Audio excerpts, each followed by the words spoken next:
Hi students, welcome to Future Vision NEET Academy. நம்ம இந்த கிளாஸ்ல எதை பத்தி பார்க்க போறோம் அப்படின்னா மெக்கானிக்ஸ் லாஸ்ட் கிளாஸ்ல நம்ம பார்த்துருப்போம். அதோட கண்டினியூவேஷன் தான்.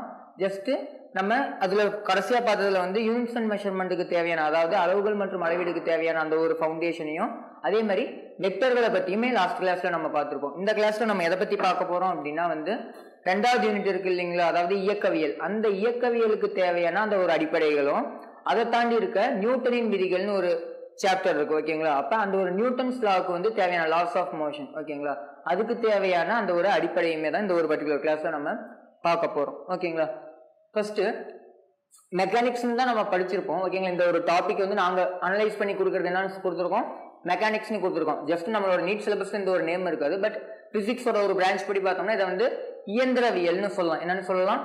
இயந்திரவியல்னு சொல்லலாம். இதுக்குள்ளேயே தான் நம்மளோட ஃபர்ஸ்ட் ஒரு 6 சாப்டர் கவர் ஆக போகுது. 11th போர்ஷன்ல இருக்க ஃபர்ஸ்ட் 6 பாடம் எதுக்குள்ள வரும் அப்படின்னா இந்த ஒரு இயந்திரவியல் கண்டிஷனை பேஸ் பண்ணி தான் இருக்கும். அப்படின்னா என்ன சார் அப்படின்னா, ஒரு பொருள் மூவ்மெண்ட்ல இருக்கு அல்லது ரெஸ்ட்ல இருக்கு, அது மூவ்மெண்ட் ஆகும் போது, நகரும் போது அதுல எவ்வளவு தூரம் நகர்ந்துச்சு, எவ்வளவு இடப்பெயர்ச்சி இருந்துச்சு, எவ்வளவு ஃபோர்ஸ் அது மேல செயல்பட்டுச்சு, அல்லது எவ்வளவு ஆக்சலரேஷன் அந்த இடத்துல இருக்க முடுக்கம் இருக்கு, இந்த மாதிரி அந்த ஒரு பொருளோட ப்ராப்பர்ட்டியும் அங்க நடந்த அந்த ஒரு விஷயத்தை பத்தியும் படிக்கிறது. ஓகேங்களா, சிம்பிளா சொல்லணும்னா நம்ம கண்ணால பாக்குற எல்லா விஷயங்களை பத்தியும் படிக்கிறது எதுல வரும் அப்படின்னா மெக்கானிக்ஸ்குள்ள வரும். ஓகேங்களா, இயந்திரவியல். ஓகேங்களா, பொருட்களோட இயக்கத்தை பத்தி படிக்கிறது தான் இந்த ஒரு மெக்கானிக்ஸ். நெக்ஸ்ட் இதோட டைப்ஸ் பார்க்கணும் அப்படின்னா 3ஆ பிரிப்பாங்க. என்ன அப்படின்னா ஸ்டாட்டிக்ஸ், கைனமேட்டிக்ஸ் அண்ட் டைனமிக்ஸ். அப்படின்னா மீனிங் என்ன அப்படின்னா, ஸ்டாட்டிக்ஸ்னா ஒன்றும் இல்லை, ஒரு பொருள் ஓய்வு நிலையில இருக்கு, ரெஸ்ட்ல இருக்கு அப்படின்னா அதை பத்தி படிக்கிறது ஸ்டாட்டிக்ஸ்குள்ள வரும். கைனமேட்டிக்ஸ் இதுதான் நம்மளோட செகண்ட் யூனிட்டாவே இருக்கும். என்ன அப்படின்னா இயக்கவியல் அப்படின்னு. ஓகேங்களா, இயக்கவியல் அப்படிங்கிறது என்னன்னா, ஒரு பொருள் இயக்கத்துல இருக்கும் போது அதை பத்தி படிக்கிறது. அங்க என்னென்னலாம் நடக்குது, டிஸ்பிளேஸ்மெண்ட் அதாவது இடப்பெயர்ச்சி, ஒரு பர்டிகுலர் தொலைவு நகர்ந்திருக்கும், அதே மாதிரி ஒரு பர்டிகுலர் வேகத்துல போயிருக்கும், அதே மாதிரி அதுக்குன்னு ஒரு திசை இருந்தா திசை வேகத்துல இருந்திருக்கும், முடுக்கம். ஓகேங்களா, இதெல்லாத்தையும் பத்தி படிக்கிறது தான் என்ன அப்படின்னா இயக்கவியல். இந்த ஒரு இயக்கம் நடந்ததுக்கு ஒரு காரணம் இருக்கும். ஒரு பொருள் ஒரு இடத்துல இருந்து இன்னொரு இடத்துக்கு நகருது அப்படின்னா அதுக்குன்னு ஒரு காரணம் இருக்கும். ரீசன் இல்லாம அது நகராது. அப்ப அந்த ஒரு ரீசன் என்ன அப்படின்னு கேட்டீங்கன்னா ஒரு ஃபோர்ஸ். நம்ம எந்த ஒரு திசையை அது மேல செயல்படுத்தாத வரைக்கும் அது எப்படி இருக்கும், ரெஸ்ட்ல தான் இருக்கும். மோஷன் ஆகணும் அப்படின்னா நம்ம என்ன பண்ணணும், அதுல ஒரு திசையை செலுத்தணும். அப்ப அந்த ஒரு ரீசன், இயக்கத்துக்கான காரணத்தை பத்தி படிக்கிறது தான் என்னன்னு சொல்லுவோம் அப்படின்னா டைனமிக்ஸ்னு சொல்லுவோம். இதுதான் இந்த நியூட்டன் லா ஆஃப் மோஷனுக்குள்ள வரப்போறது. ஓகேங்களா, அப்ப ஓய்வு நிலையில இருக்கிறத பத்தி படிக்கிறதுக்கு பேரு ஸ்டாட்டிக்ஸ். இதே கொஞ்சம் மூவ்மெண்ட்ல இருக்கு, அந்த மூவ்மெண்ட்டை பத்தி படிக்கிறது எல்லாமே என்னது கைனமேட்டிக்ஸ்குள்ள வரும், இயக்கவியல். அந்த மூவ்மெண்ட் எதனால நடந்துச்சு, அது எதனால நகருது அப்படிங்கிற அந்த ஒரு reason, cause of the motion சொல்லுவோம் இங்கிலீஷ்ல. ஓகேங்களா, அதை பத்தி படிக்கிறது எதுக்குள்ள வரும், டைனமிக்ஸ்குள்ள வரும். ஓகேங்களா, ரொம்ப சிம்பிளான டேர்ம்ஸ், மீனிங்ஸ் மட்டும் தான் நமக்கு.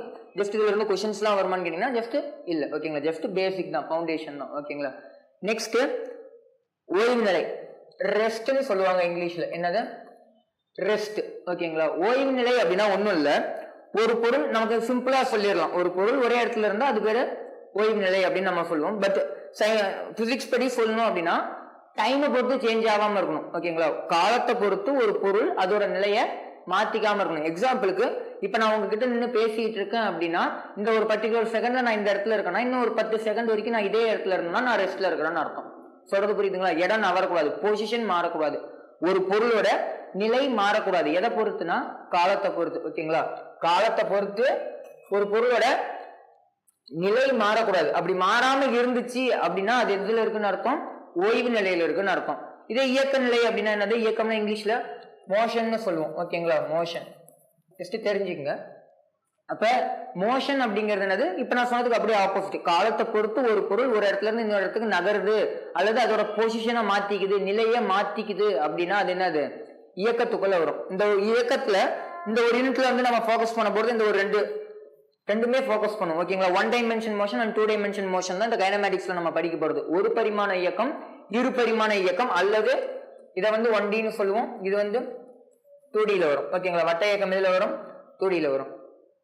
ஒரு பரிமாண இயக்கம் அப்படின்னா ஒண்ணும் இல்ல, ஒரே ஒரு நமக்கு தெரியும் எக்ஸ் ஒய் Z. ஓகேங்களா, இங்க எக்ஸ் ஆக்சிஸ், இது ஒய் ஆக்சிஸ், இது Z ஆக்சிஸ் அப்படின்னு வச்சுக்கிட்டோம்னா 3 பரிமாணம் இருக்கு. ஓகேங்களா, அப்ப 3 அச்சுகள் இருக்குங்கும் போது அதுதான் 3 பரிமாணம். ஒரே ஒரு பரிமாணத்துல மட்டும் நடக்குதுன்னா மீனிங் என்னன்னா, அந்த பொருள் நகர்றது ஒன்னு எக்ஸ்ல மட்டும் நகரலாம் அல்லது ஒய்ல மட்டும் நகரலாம், மேலே போனாலும் சரி கீழே வந்தாலும் சரி. ஓகேங்களா, அல்லது இசட்ல மட்டும் நகரலாம். ஏதாவது ஒரே ஒரு அச்சுல மட்டும் அது நகருது அப்படின்னா அது ஒரு பரிமாண இயக்கம். அதுக்கு என்னங்க சார் எடுத்துக்காட்டு சொல்லலாம் அப்படின்னா, நார்மலா ஒரு வண்டி போறது, ஓகேங்களா, ஐ மீன் ஒரு நேர்கோட்டு பாதையில ஒருத்தர் நடந்து போறதுன்னு சொல்லலாம், ஓகேங்களா. ஜஸ்ட் அந்த ஒரே ஒரு டைரக்ஷன்ல மட்டும் தான் டிராவல் ஆகுறாரு. அதுதான் வந்து நேர்கோட்டு இயக்கம், சிம்பிளா சொல்லணும்னா. வட்ட இயக்கம் அப்படிங்கிறது நமக்கே தெரியும், ஒரு இது ரவுண்டா சுத்திட்டு இருக்கிறது, ஓகேங்களா. ஒரு இடத்த வச்சு மையமா வச்சு ஜஸ்ட் சுத்தி வர்றதுதான் என்னது வட்ட இயக்கம்னு நம்ம சொல்லுவோம். இது எப்படிங்க சார் 2 டைமென்ஷன் மோஷனுக்கு வரும் அப்படின்னா, நல்லா கவனிங்க. 2 டைமென்ஷன் மோஷனுக்கு எப்படி எக்ஸாம்பிளா வரும் அப்படின்னா, பொருள் வந்து முதல்ல இந்த இடத்துல இருந்துச்சுன்னு வச்சுக்கலாம், ஓகேங்களா. இது எக்ஸ் ஒய் கோஆர்டினேட், ஓகேங்களா. பொருள் முதல்ல இந்த இடத்துல இருந்துச்சு, இனிஷியல் பொசிஷன், ஓகேங்களா. இங்க இருந்து இது இங்க வருது அப்படின்னு வச்சுக்கலாம் ஒரு பேச்சுக்கு.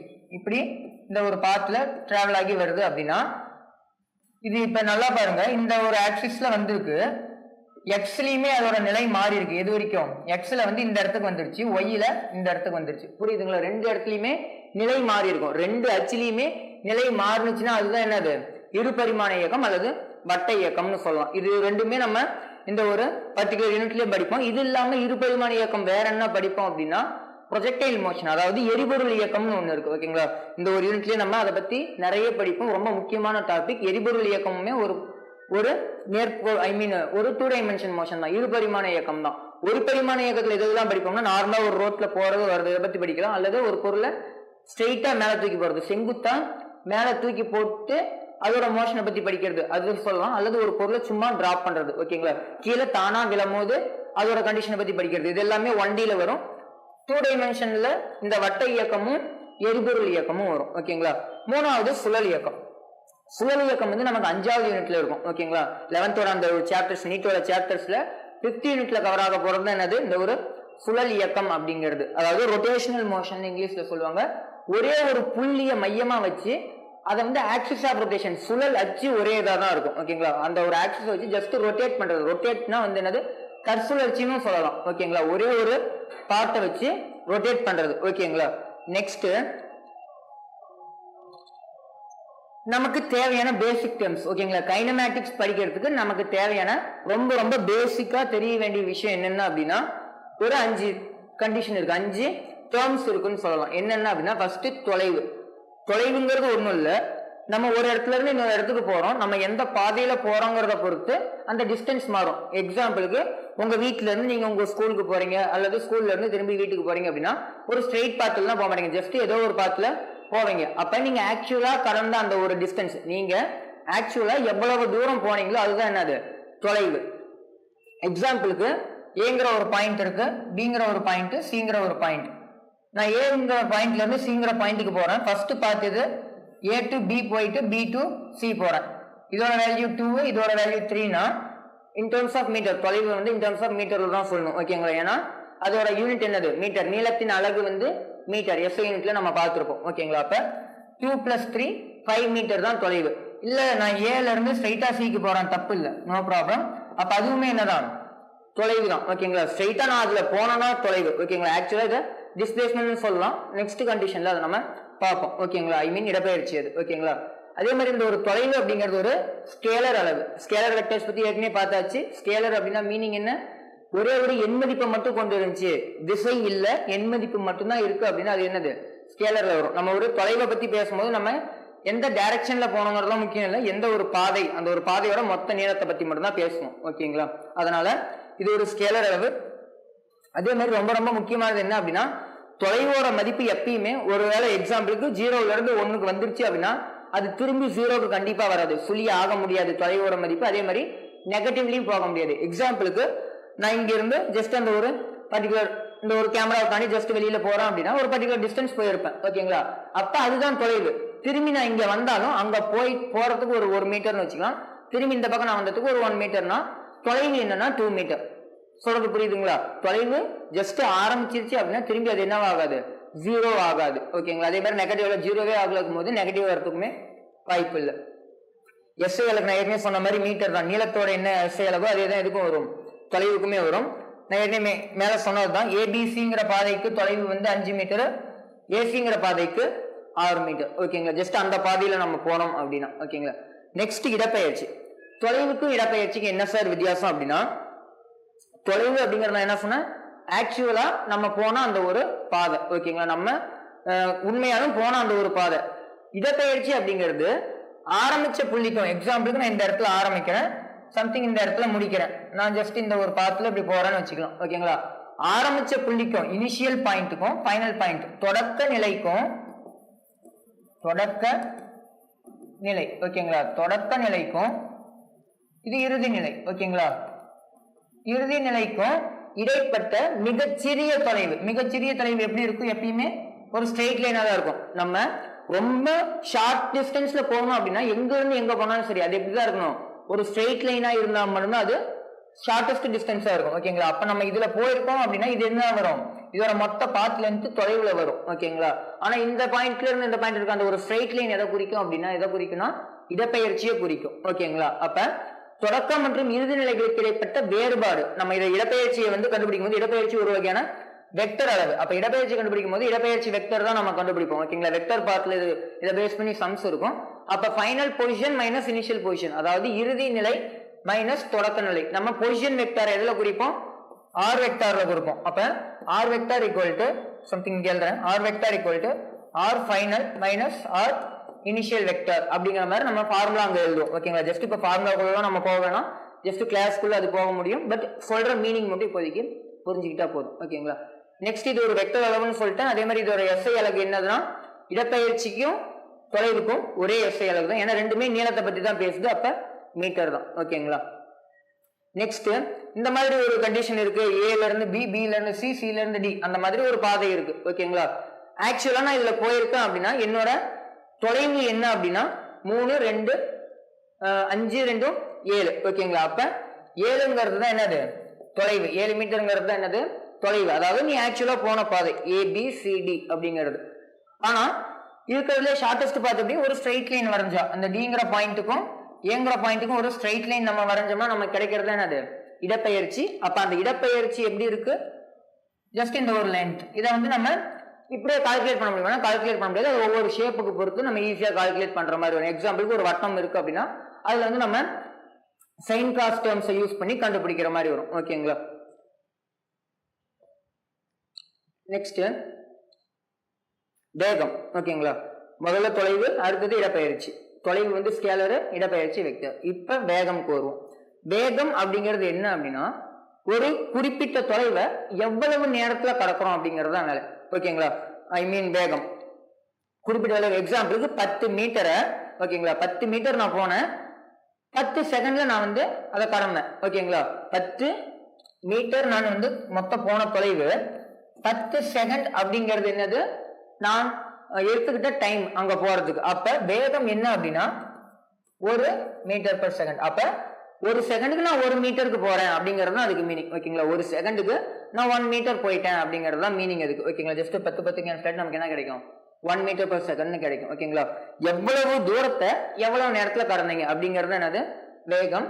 வேகம்ங்கிறது ஒரு வகையான ஸ்கேலர் அளவு, அதாவது இதையுமே நம்ம என்ன பண்ணுவோம், எண் மதிப்பை மட்டும் தான் கன்சிடர் பண்ணுவோம், திசையை கன்சிடர் பண்ண மாட்டோம். திசையை கன்சிடர் பண்ணணும் அப்படின்னா அது எதுக்குள்ள வந்துடும், திசை வேகத்துக்குள்ள வந்துடும். வேகம் திசை வேகம். ஓகேங்களா, அதுதான் வெக்டர் அளவு, இது ஸ்கேலர் அளவு. ஓகேங்களா, அப்ப இதோட யூனிட் என்னது, ஏற்கனவே நம்ம பார்த்த மாதிரியே மீட்டர் per செகண்ட். 10 மீட்டர், ஏன்னா மீட்டர்ங்கிறது என்னது நீளத்தோட அலகு, செகண்ட்ங்கிறது காலத்தோட அலகு. ஓகேங்களா, நெக்ஸ்ட் வேகத்தோட வகைகள். ஓகேங்களா, இங்க ஒவ்வொன்றுக்குமே நிறைய ஃபார்முலாஸ் இருக்கு, டிஃப்ரெண்ட் டைப்ஸ் ஆஃப் சம்ஸ் கேட்பாங்க. பட் நம்ம இப்ப அதுக்குள்ள போக போறது ஜஸ்ட் என்ன அதுக்கான மீனிங் என்ன அப்படிங்கறத மட்டும் தான் தெரிஞ்சுக்க போறோம். நெக்ஸ்ட் கிளாஸ் பார்க்கும்போது உங்களுக்கு இன்னொரு ஐடியா கிடைக்கணும், ஃப்ரெஷ்ஷா இருக்கக்கூடாது அப்படிங்கிறதுக்காக தான் இந்த ஒரு ஃபவுண்டேஷன் கிளாஸே கொடுத்துருக்கு. ஓகேங்களா, அப்ப ஃபர்ஸ்ட் சீரான வேகம்.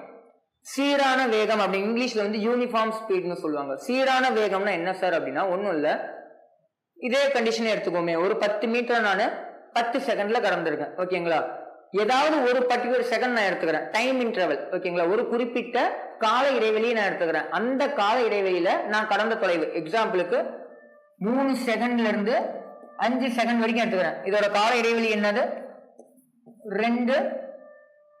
3 செகண்ட்ல இருந்து 5 செகண்ட் வரைக்கும் எடுத்துக்கிறேன். மொத்தம் இதுல நடுவுல 2 செகண்ட்ஸ் இருக்கு. இந்த 2 செகண்ட்ல ஒருவேளை நான் 2 மீட்டர் நான் கடந்திருக்கிறேன்னு வச்சுக்கலாம், சும்மா ஒரு பேச்சுக்கு. நீங்க அந்த ஒரு பர்டிகுலர் மோஷன் இருக்கு இல்லைங்களா, அது முடியற வரைக்கும் எந்த ஒரு 2 செகண்டுக்கு நடுவில் எடுத்து பார்த்தாலுமே என்னதான் இருக்கணும், 2 மீட்டர் தான் கடந்திருக்கணும். ஒரு குறிப்பிட்ட கால இடைவெளியில சமமான தொலைவை கடந்திருக்கணும். ஓகேங்களா, குறிப்பிட்ட கால இடைவெளியில சமமான தொலைவை கடந்திருந்தோம்னா அதுக்கு பேர் என்னன்னு சொல்லலாம், சீரான வேகம்னு சொல்லலாம். எக்ஸாம்பிளுக்கு ஒரு மோஷன் நடக்குது அப்படின்னா, நான் வந்து ஒரு பைக்ல போறேன்னு வச்சுக்கோங்க, சும்மா ஒரு பேச்சுக்கு ஒரு பைக்ல ஒரு ஸ்ட்ரெயிட் ரோட்ல போயிட்டு இருக்கேன். ஓகேங்களா, வளைவான ரோடு இல்ல, ஸ்ட்ரெயிட்டான ரோடு. ஏன்னா வளைவான ரோடுனா அங்க திசை வேகமே மாறிடும். ஜஸ்ட் நான் நம்ம வளைக்கிறேன் அப்படின்னா, ஓகேங்களா, பின்னாடி பார்ப்போம். ஜஸ்ட் ஸ்ட்ரெயிட்டா போறோம் அப்படிங்கும்போது 10 km/hலயே போறேன் அப்படின்னா, ஒரு 100 மீட்டர் போறேன்னு வச்சுக்கலாம், 10 km/hலயே 100 மீட்டர் வரைக்கும் போறேன் அப்படின்னா, அந்த 100 மீட்டர்ல நீங்க எந்த டைம்ல எடுத்து பார்த்தாலும் அந்த 100 மீட்டர் போறதுக்கு எனக்கு ஒரு 10 செகண்ட்ஸ் ஆகுதுன்னு வச்சுக்கலாம். 100 மீட்டரை 10 செகண்ட்ஸ்ல கிராஸ் பண்றேன் அப்படின்னா, எந்த ஒரு பர்டிகுலர் டைம் லிமிட் 1 செகண்ட்ல இருந்து 2 செகண்ட்ல இருக்கு, அந்த நடுவில் அந்த ஒரு 1 செகண்ட்ல ஒரு 10 மீட்டர் கடந்திருந்தோம்னா 9 to 10 இருக்கு இல்லைங்களா, 1 to 2ல ஒரு 10 மீட்டர் கடந்திருக்கேன் அப்படின்னா 9 to 10 எடுத்து பார்த்தோம்னா நான் எவ்வளவுதான் கடந்திருக்கணும், 10 மீட்டர் தான் கடந்திருக்கணும். எந்த ஒரு கால இடைவெளியை எடுத்து பார்த்தாலும் சரி சமமான தொலைவை கடந்திருக்கணும். அதுதான் என்னது, சீரான வேகம். ஓகேங்களா, சீரற்ற வேகம்னா உங்களுக்கே தெரிஞ்சிருக்கும், ஜஸ்ட் இது மாறுனுச்சு அப்படின்னா அது என்னது, சீரற்ற வேகத்துக்குள்ள வந்துடும். எக்ஸாம்பிள் 1 to 2ல வந்து நான் 10ல போயிட்டு 9 to 10ல வந்து ஒரு 100 மீட்டர் கலக்குறேன், இந்த மாதிரி ஏதாவது வந்துச்சு அப்படின்னா அது என்னது, அது சீரற்ற வேகத்துக்குள்ள வந்துடும். இது 100 தான் வரணும் அவசியம், ஜஸ்ட் மாறினாலே போதும். 10ங்கிறது மாறுனுச்சுன்னா முடிஞ்சு போச்சு. ஓகேங்களா, 10ன்னு வருது அப்படின்னா அது மாறுனுச்சுன்னா அது சீரற்ற வேகத்துக்குள்ள வரும். மூணாவது சராசரி வேகம். நம்ம மேல பார்த்த அந்த ஒரு ஃபார்முலாவே எதுக்கான ஃபார்முலா அப்படின்னா, சராசரி வேகத்துக்கான ஃபார்முலா ஒண்ணும் இல்ல, மொத்த தொலைவு பை மொத்த காலம். நம்ம கடந்த மொத்த தொலைவு டிவைட் பை மொத்த காலம் அப்படிங்கறத யூஸ் பண்ணோம்னா அதுதான் என்னது, சராசரி. சராசரிங்கிறது என்னது, ஒரு 10 வேல்யூ இருக்குன்னா 10யும் ஆட் பண்ணி 10ஆல டிவைட் பண்ணும். ஒண்ணும் இல்ல, இங்க அப்ப ஒருவேளை நம்ம 100 மீட்டர் கடந்திருக்கோம்னா 100 டிவைட் பை ஒரு 10 செகண்ட் டிவைட் பை 10. ஓகேங்களா, அந்த மொத்தத்தையும் யூஸ் பண்றது என்னது, சராசரி வேகம். இதை நம்ம எப்படி எழுதலாம், மொத்த பாதை நீளத்தை நம்ம தொலைவுன்னு எழுத முடியும். ஆமாங்களா, தொலைவுக்கான ஆக்சுவல் டெஃபினிஷனே இதுதான். ஓகேங்களா, அப்ப தொலைவு பை காலம்னு எழுதலாம் அதை, அல்லது மொத்த பாதை நீளம், ரெண்டுமே ஒண்ணுதான்.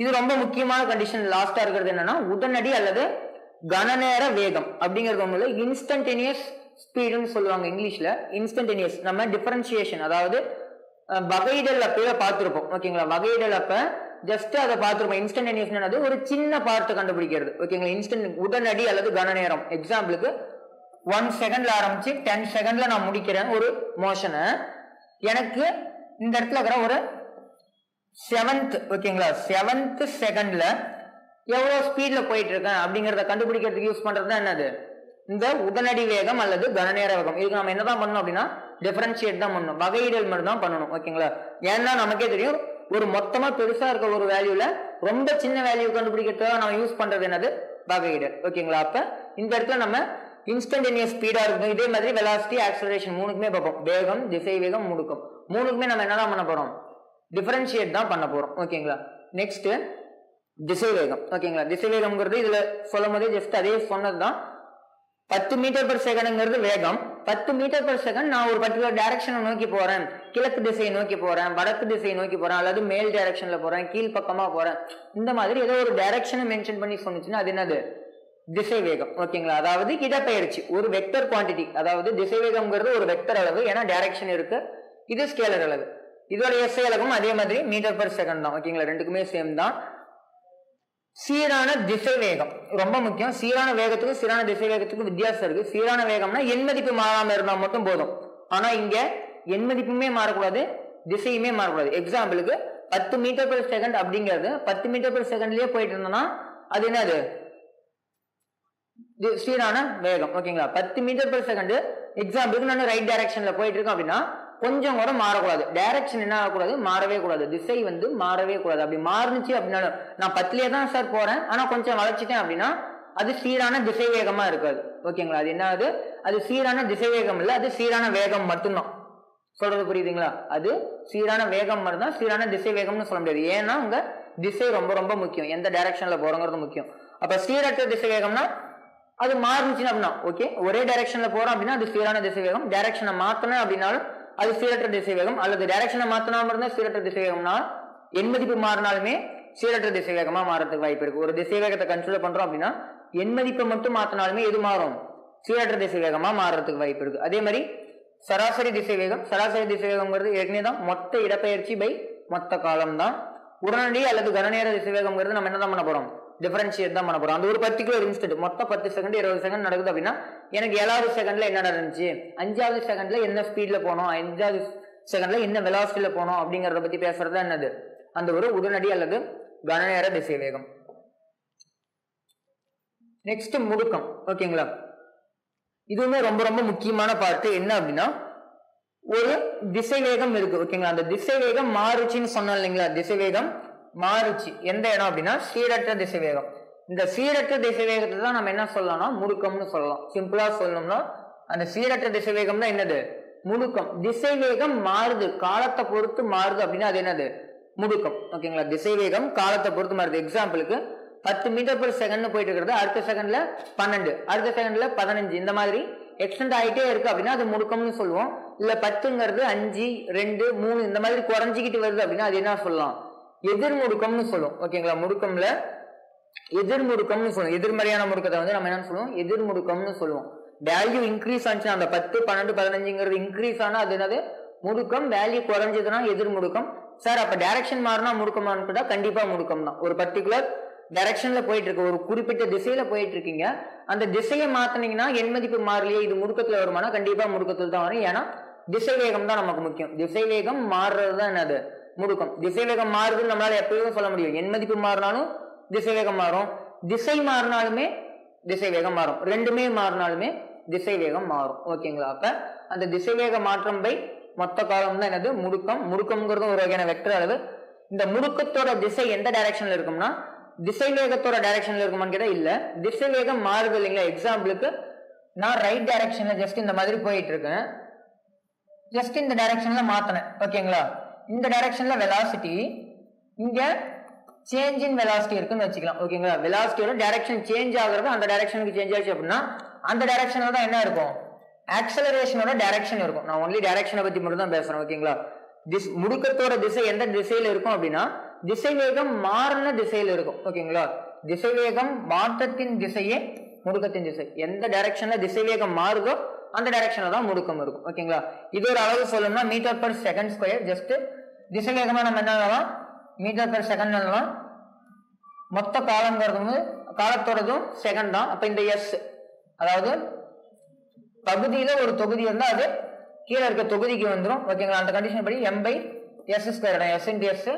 s ஸ்கொயர் ஆயிடும். ஓகேங்களா, மீட்டர் per செகண்ட் ஸ்கொயர்ங்கிறது இதோட அலகு. ஓகேங்களா, இதோட வகைகளும் அதே மாதிரி நம்ம பார்த்தா அந்த ஒரு 4 வகை தான், சீரான, சீரற்ற, சராசரி மற்றும் உடனடி. ஓகேங்களா, சீரான முடுக்கம். சார் முடுக்கம்னாலே மாறுறது தானங்க சார், அதுல என்னங்க சார் சீரான முடுக்கம்னா அந்த மாறுற வீதம்.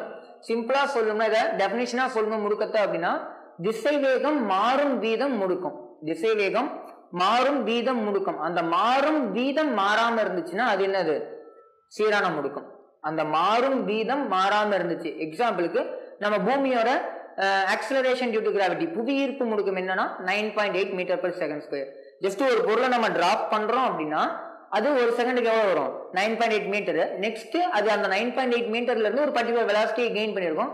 அதுக்கப்புறம் அடுத்த செகண்ட்ல ஜஸ்ட் அதே ரேட்ல, ஓகேங்களா, அதே வீதத்துல மறுபடியும் இன்க்ரீஸ் ஆகும், மறுபடியும் அதே மாதிரி இன்க்ரீஸ் ஆகிட்டே வரும். ஓகேங்களா, அந்த ஒரு திசைவேகம் இன்க்ரீஸ் ஆகிறது 9.8 அளவுக்கே தான் இருக்கும். அப்படிங்கிறது தான் என்னது சீரான முடுக்கம். சீரற்ற முடுக்கம்னா நம்ம லைஃப்ல நம்ம நார்மலா எந்த ஒரு ஒர்க் பண்ணாலுமே அது இதுக்குள்ளதான் வரும், சீரற்ற முடுக்கத்துக்குள்ளதான் வரும். ஓகேங்களா, எக்ஸாம்பிளுக்கு ஒரு வண்டி நீங்க ஓட்டிட்டு போறீங்க, வண்டி ஓட்டிட்டு போகும்போது நீங்க சடனா இன்க்ரீஸ் பண்ணீங்க ஸ்பீடு, ஒரு பர்டிகுலர் ரேட்ல பண்ண முடியாது. ஓகேங்களா, சடனா இன்க்ரீஸ் பண்ணுவீங்க, ஏதோ வண்டி வருது முன்னாடி அப்படின்னா பிரேக் அடிப்பீங்க, ஸ்பீட் பிரேக்கர் வந்தா பிரேக் அடிப்பீங்க, ஜஸ்ட் எல்லாமே வந்து முன்னையும் மாறி மாறி தான் இருக்கும். ஓகேங்களா, அப்ப அது எதுவுமே சீரான முடுக்கத்துக்குள்ள வராது, அது எல்லாமே முடுக்கம் தான், சீரற்ற முடுக்கம். ஓகேங்களா, சராசரி முடுக்கம்னா ஏற்கனவே நம்ம பேசினதுதான், மொத்த திசைவேக மாற்றம் பை மொத்த காலம், அவ்வளவுதான் சராசரி முடுக்கம். உடனடி அல்லது கனநேர முடுக்கம்ங்கிறது இங்கேயுமே நம்ம என்னதான் பண்ண போறோம், டிஃபரன்ஷியேட் தான் பண்ண போறோம். வெலாசிட்டியை டிஃபரன்ஷியேட் பண்றோம். dv/dt என்னது, நமக்கு ஆக்சலரேஷன் கிடைக்கும். இதே வந்து வெலாசிட்டி வேணும்னா ds/dt யூஸ் பண்ணிருப்போம். ஓகேங்களா, எஸ்ங்கிறது டிஸ்பிளேஸ்மெண்ட் இடப்பெயர்ச்சி, tங்கிறது காலம், அதே மாதிரி இங்க vங்கிறது திசைவேகம், tங்கிறது காலம். ஓகேங்களா, நெக்ஸ்ட் இயக்கத்தின் வகைகள். ஓகேங்களா, இயக்கத்தோட வகைகள் என்னென்ன அப்படிங்கறத பார்க்கலாம். ஓகேங்களா, 2 வகையான இயக்கம் சிம்பிளா நம்ம டெரைவ் பண்ணணும் சொல்லணும் அப்படின்னா 2 சொல்லலாம். என்னன்னா சீரான இயக்கம், சீரற்ற இயக்கம். ரொம்ப ரொம்ப முக்கியம் இது. ஜஸ்ட் இதெல்லாம் சொன்னதுக்கான ரீசன் இதை புரிய வைக்கிறதுக்காக மட்டும்தான். ஓகேங்களா, சீரான இயக்கம், சீரற்ற இயக்கம். அதாவது ஒரு இயக்கம் சீரா இருக்கு, யூனிஃபார்மா இருக்கு அப்படின்னு எப்ப சொல்லுவோம்னா, திசை வேகம் மாறல அப்படின்னா அது என்னது? சீரான இயக்கம். திசை வேகம் சீரா இருக்கணும், ஓகேங்களா, மாறாம இருக்கணும். சீரானா என்னது? மாறாம இருக்கிறது தான், ஓகேங்களா. சீரான திசை வேகம் இருந்துச்சுன்னா அது என்னது? சீரான இயக்கம். எக்ஸாம்பிளுக்கு நான் ஏற்கனவே சொன்ன மாதிரி ஒரு நேர்கோட்டு பாதையில டைரக்ஷனை நான் மாத்தாம, திசையை மாத்தாம ஒரு 10 மீட்டர் per செகண்ட்லயே போய்கிட்டு இருக்கேன் அப்படின்னா அது சீரான இயக்கம். சீரற்ற இயக்கம்னா ஜஸ்ட் அது மாறுனுச்சுனாலே அது சீரற்ற இயக்கம். எக்ஸாம்பிளுக்கு அதுல என்ன இருக்கும்? சீரற்ற இயக்கம்னா முடுக்கம் இருக்கும், ஓகேங்களா. சீரற்ற இயக்கம்னா அதுல என்ன இருக்கும்? முடுக்கம் இருக்கும். எக்ஸாம்பிளுக்கு வட்ட இயக்கம். வட்ட இயக்கம் அப்படிங்கிறது ஒரு முடுக்கத்துடன் கூடிய இயக்கம் தான், ஓகேங்களா. வட்ட இயக்கம் அப்படிங்கிறது ஒரு முடுக்கத்துடன் கூடிய இயக்கம். எக்ஸாம்பிளுக்கு ஜஸ்ட் இந்த இடத்துல வரைஞ்சு காமிச்சிடுறேன். ஒரு வட்டம் இருக்குன்னு வச்சுக்கலாம். ஜஸ்ட் வட்ட பாதையில ஏதோ ஒரு பொருள் இந்த டைரக்ஷன்ல சுத்தி வருது, ஓகேங்களா. நல்லா பாருங்க, இது வந்து ரேடியஸ் நம்ம சொல்லுவோம் 6, இது சென்டர் ஓன்னு வச்சுக்கலாம். இந்த ஒரு பர்டிகுலர் பாயிண்ட்ல பார்த்தோம்னா இது இந்த டைரக்ஷன்ல இப்படி சுத்தி வரப்போகுது, ஓகேங்களா. இந்த டைரக்ஷன்ல தான் இப்படி சுத்துதுன்னு வச்சுக்கலாம். இந்த பாயிண்ட்ல பார்த்தா இதோட டைரக்ஷன் எப்படி இருக்கும்? இந்த இடத்துல இருக்கும். அது கொஞ்சம் கொஞ்சமா வளைய வளைய இந்த ஒரு இடத்துல பார்த்தோம்னா இந்த பக்கம் வளையறதுக்கு ட்ரை பண்ணுது. நெக்ஸ்ட் இந்த இடத்துல பாக்குறோம் அப்படின்னா அது கீழே இப்படி வளைய ட்ரை பண்ணுது, அப்ப இந்த டைரக்ஷன்ல இருக்கும். மறுபடியும் இந்த இடத்துல பார்த்தோம்னா இது மறுபடியும் இந்த பக்கம் வளைய பாக்குது, இந்த டைரக்ஷன்ல இருக்கும். இந்த இடத்துல பார்த்தோம்னா சம்திங், நீங்க இந்த மாதிரி எந்த பாயிண்ட் எடுத்து பார்த்தாலுமே திசை சமமா இருக்காது, ஒரே திசையா இருக்காது. அது 10 மீட்டர் per செகண்ட்லயே சுத்துட்டோம், தப்பு இல்லை, ஓகேங்களா. அது 10 மீட்டர் per செகண்ட் மாறாம இருந்தாலும் எந்த புள்ளியை எடுத்து பார்த்தாலும் அடுத்த புள்ளியும் முதல் புள்ளியும் கம்பேர் பண்ணும்போது திசை கண்டிப்பா மாறி இருக்கும். அப்ப திசை மாறுது அப்படின்னாலே நம்ம என்னன்னு சொல்லலாம்? அதை முடுக்கம்னே சொல்லலாம். ஆமாங்களா, திசை வேகம் மாறுறதுதான் முடுக்கம். திசை வேகத்துல திசையும் முக்கியம், எண் மதிப்பும் முக்கியம், ஓகேங்களா. அப்ப திசை மாறுச்சு அப்படிங்கறதுனால இதை முடுக்கம்னு சொல்லலாம். அப்ப சீரற்ற இயக்கத்துக்கு எக்ஸாம்பிள் வட்ட இயக்கம் சொல்லலாம், ஓகேங்களா. அல்லது முடுக்கத்துடன் கூடிய இயக்கத்துக்கும் வட்ட இயக்கத்தை நம்ம சொல்லலாம். இதுக்கேயே சீரான வட்ட இயக்கம், சீரற்ற வட்ட இயக்கம் 2 இருக்கு. சார் இதே சீரற்ற இயக்கம் தானுங்க சார், அப்புறம் அதுக்குள்ள எப்படிங்க சார் சீரான வட்ட இயக்கம் சீரற்ற வட்ட இயக்கம் இருக்குன்னு நீங்க கேட்கலாம். ஜஸ்ட் நம்ம வட்ட இயக்கத்துல பார்க்கும் போது மட்டும், ஓகேங்களா, வட்ட இயக்கம் படிக்கும் போது 2 வகையான இயக்கம் இருக்கு. அதை டிஃபரன்ஷியேட் பண்ணி பார்த்துக்கிறதுக்காக 2ஆ பிரிச்சிருப்பாங்க. அது என்ன அப்படிங்கறத நம்ம கிளாஸ்லயே பார்த்துக்கலாம், ஒன்றும் பிரச்சனை இல்லை, ஓகேங்களா. நெக்ஸ்ட் இது வரைக்கும் நம்ம பார்த்தது என்னன்னா 2வது யூனிட்டோட அந்த ஒரு பேசிக்ஸ் தான், ஓகேங்களா. நம்ம இயக்கவியலுக்கு தேவையான அந்த ஒரு பேசிக்ஸ். நெக்ஸ்ட் 3வது யூனிட் என்ன அப்படின்னா லாஸ் ஆஃப் மோஷன், நியூட்டனின் விதிகள் அல்லது இயக்க விதிகள்னு சொல்லலாம், ஓகேங்களா. நியூட்டனின் இயக்க விதிகள் அல்லது வெறும் இயக்க விதிகள் அப்படின்னு சொல்லலாம். அந்த இயக்க விதிகளுக்கு தேவையான அந்த ஒரு பவுண்டேஷனை தான் ஜஸ்ட் இப்ப ஆரம்பிக்க போறோம். அதுல ஃபர்ஸ்ட் என்ன அப்படின்னா நிலைமம். நிலைமம் அப்படிங்கிறது ஒரு கண்டிஷன், அது என்ன அப்படிங்கறத முதல்ல சொல்லிடுறேன், ஓகேங்களா. இது வரைக்கும் நம்ம பிசிக்ஸ்ல பார்த்தது எல்லாமே ஒரு வகையான அளவுகள், இயற்பியல் அளவுகளை பத்தி படிச்சிருப்போம். எக்ஸாம்பிளுக்கு நம்ம தொலைவா இருக்கட்டும், இடப்பெயர்ச்சியா இருக்கட்டும், திசைவேகம், வேகம், முடுக்கம், இது எல்லாமே என்ன அப்படின்னா ஒரு குறிப்பிட்ட இயற்பியல் அளவு, பிசிக்கல் குவான்டிட்டி. அதுக்குன்னு ஒரு யூனிட் இருக்கும், அதுக்குன்னு ஒரு டைமென்ஷன் இருக்கும், அதுக்குன்னு ஏதோ ஒரு ஃபார்முலா இருக்கும், ஓகேங்களா. ஆனா இந்த நிலைமம் அப்படிங்கிறது என்ன அப்படின்னா ஒரு குவான்டிட்டி இல்ல, ஒரு அளவு இல்ல, ஒரு பண்பு, ஒரு பொருளோட பண்பு. நிறைன்னு ஒண்ணு இருந்துச்சுன்னா அதுக்கு நிலைமம்னு ஒண்ணு இருக்கும் அப்படிங்கிற ஒரு கண்டிஷன். எக்ஸாம்பிளுக்கு இந்த ஒரு கேமரா முன்னாடி நீங்க நின்று, நான் முன்னாடி நின்று உங்களை பார்த்து பேசிட்டு இருக்கேன் அப்படின்னா அந்த கேமரா ஒரு இடத்துல பிக்ஸ் ஆயிருக்கு. அது நான் நகர்த்துற வரைக்குமோ அல்லது அந்த ஒரு பொருள் மேல வேற ஏதாவது ஒரு விசை செயல்பட்டு அது கீழே வரைக்குமோ விழ வரைக்குமோ அது அந்த இடத்துலயே தான் இருக்கும். சிம்பிளா சொல்லணும்னா அது நகராது, தன்னோட நிலைய மாத்திக்காம இருக்க அந்த ஒரு பண்புக்கு பேர் தான் என்னது நிலைமம். எக்ஸாம்பிளுக்கு இந்த கேமரா சொன்னா, அதே மாதிரி ஒரு ஃபேன் ரொட்டேட் ஆகுது அப்படின்னா ஒரு ஸ்விட்ச் போட்டீங்க, ஃபேன் ரொட்டேட் ஆயிட்டு இருக்கு. நீங்க ஸ்விட்சை மறுபடியும் ஆஃப் பண்ற வரைக்குமோ அல்லது கரண்ட் கட் ஆகிற வரைக்குமோ அது என்னதான் ஆகும்? சுத்திக்கிட்டே தான் இருக்கும். சொல்றது புரியுதுங்களா? அப்ப அதோட நிலையுமே என்ன பண்ண போறது இல்ல, வேற ஏதாவது ஒரு விசை அது மேல செயல்படுற வரைக்கும் மாற போறது இல்ல. புறவிசை செயல்படுற வரைக்கும் தன்னோட நிலையை மாத்திக்காம இருக்க அந்த ஒரு பர்டிகுலர் ஃபங்க்ஷனுக்கு பேர் தான் என்னன்னு சொல்லுவோம் அப்படின்னா நிலைமம்னு சொல்லுவோம், ஓகேங்களா. இது எதை பொறுத்து இருக்கும் அப்படின்னா அதோட நிறைய பொறுத்து இருக்கும். எக்ஸாம்பிளுக்கு ஒரு சின்ன சேர் இருக்கு, அது வச்ச இடத்துலயே தான் இருக்கும், அது நிலைமம். பட் அதோட நிலையை நம்ம மாத்தணும் அப்படின்னு என்ன பண்ணணும், ஒரு குறிப்பிட்ட அளவு விசை கொடுக்கணும், ஓகேங்களா. லைட்டா பிடிச்சி இழுத்தாலே ஒரு சேருங்கிறது வந்துடும். இதே ஒரு பீரோ இருக்கு, ஓகேங்களா, அதுவுமே அதுக்குன்னு ஒரு நிறை இருக்கும், ஓகேங்களா. அதுவுமே அந்த இடத்துல தான் இருக்க போகுது. ஆனா கொஞ்சம் அதிக விசை தேவை. சேரை நம்ம இழுக்கிறதுக்கு தேவையான விசையை விட அதிக விசை இருந்தாலும் என்ன பண்ண முடியும், அந்த ஒரு பீரோவை நம்மளால நகர்த்த முடியும். அப்ப ரெண்டுக்குமே நிலைமம் இருக்கு. ஆனா ரெண்டுத்தோட நிலைமமும் சமமானு கேட்டீங்கன்னா இல்ல. நம்மளால கால்குலேட் பண்ண முடியாது. பட் எது அதிகம் எது கம்மின்னு சொல்ல முடியும். ஓகேங்களா? அப்ப அதோட நிறைய பொறுத்து எவ்வளவு நிறை இருக்கோ அதுக்கேத்த மாதிரிதான் என்ன இருக்கும், நிலைமம் இருக்கும். நிறைக்கு நேர்த்தகவல இருக்கும். என்ன அப்படின்னா நிலைமம் அப்படிங்கிறது. ஓகேங்களா?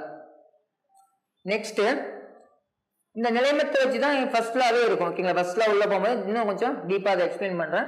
நெக்ஸ்ட் விசை. நிலைமத்துக்கு அடுத்தது எதை பத்தி நமக்கு தெரியணும் அப்படின்னா விசைய பத்தி தெரியணும். விசை அப்படிங்கிறது என்னன்னா உங்களுக்கே சிம்பிளா தெரிஞ்சிருக்கும். ஒரு இதை புளிச்சு தள்ளுறது அல்லது எதையோ ஒண்ணு புளிச்சு இழுக்கிறது. ஓகேங்களா? மொத்தத்துல அதோட இடத்த மாத்துறதுக்கு யூஸ் பண்றது தான் என்னது, விசை. ஓகேங்களா? ஒண்ணு வேகமா போயிட்டு இருக்குது, அதை நிறுத்துறதுக்குனாலும் நமக்கு என்ன தேவை, விசை தேவை. இல்ல ஒண்ணு வந்து சும்மாவே இருக்கு, ரெஸ்ட்ல இருக்கு, அதை ஒரு இடத்துல இருந்து இன்னொரு இடத்துக்கு நகர்த்தணும் அப்படின்னாலுமே அதுக்கு என்ன தேவை, விசை தேவை. அதாவது தள்ளுறது அல்லது இழுக்கிறது, சிம்பிள் டேர்ம்ஸ்ல சொல்லணும் அப்படின்னா. ஓகேங்களா? அது வந்து எதுக்கு காரணமா இருக்கும், ஒரு திசை நம்ம செலுத்துறோம் அப்படின்னா அது எதுக்கு காரணமா இருக்கும் அப்படின்னா முடுக்கத்தை வந்து உருவாக்குறதுக்கு காரணமா இருக்கும். ஓகேங்களா? சிம்பிளா சொல்லணும்னா நான் இது வரைக்கும் சொன்ன அந்த டிஸ்டன்ஸ், டிஸ்பிளேஸ்மெண்ட் இது எல்லாமே அந்த யூனிட்ல படிச்சிருவோம்.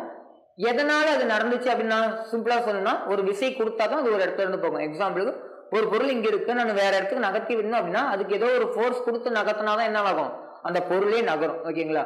நகர்ந்ததை பத்தி எல்லாம் முதல் யூனிட்லயே படிச்சிருப்போம். எதனால நகர்ந்துச்சு, விசைனால்தான் நடந்துச்சு. அப்ப அந்த ஒரு திசையை பத்தி படிக்கிறது தான் என்னது, இந்த ஒரு யூனிட்.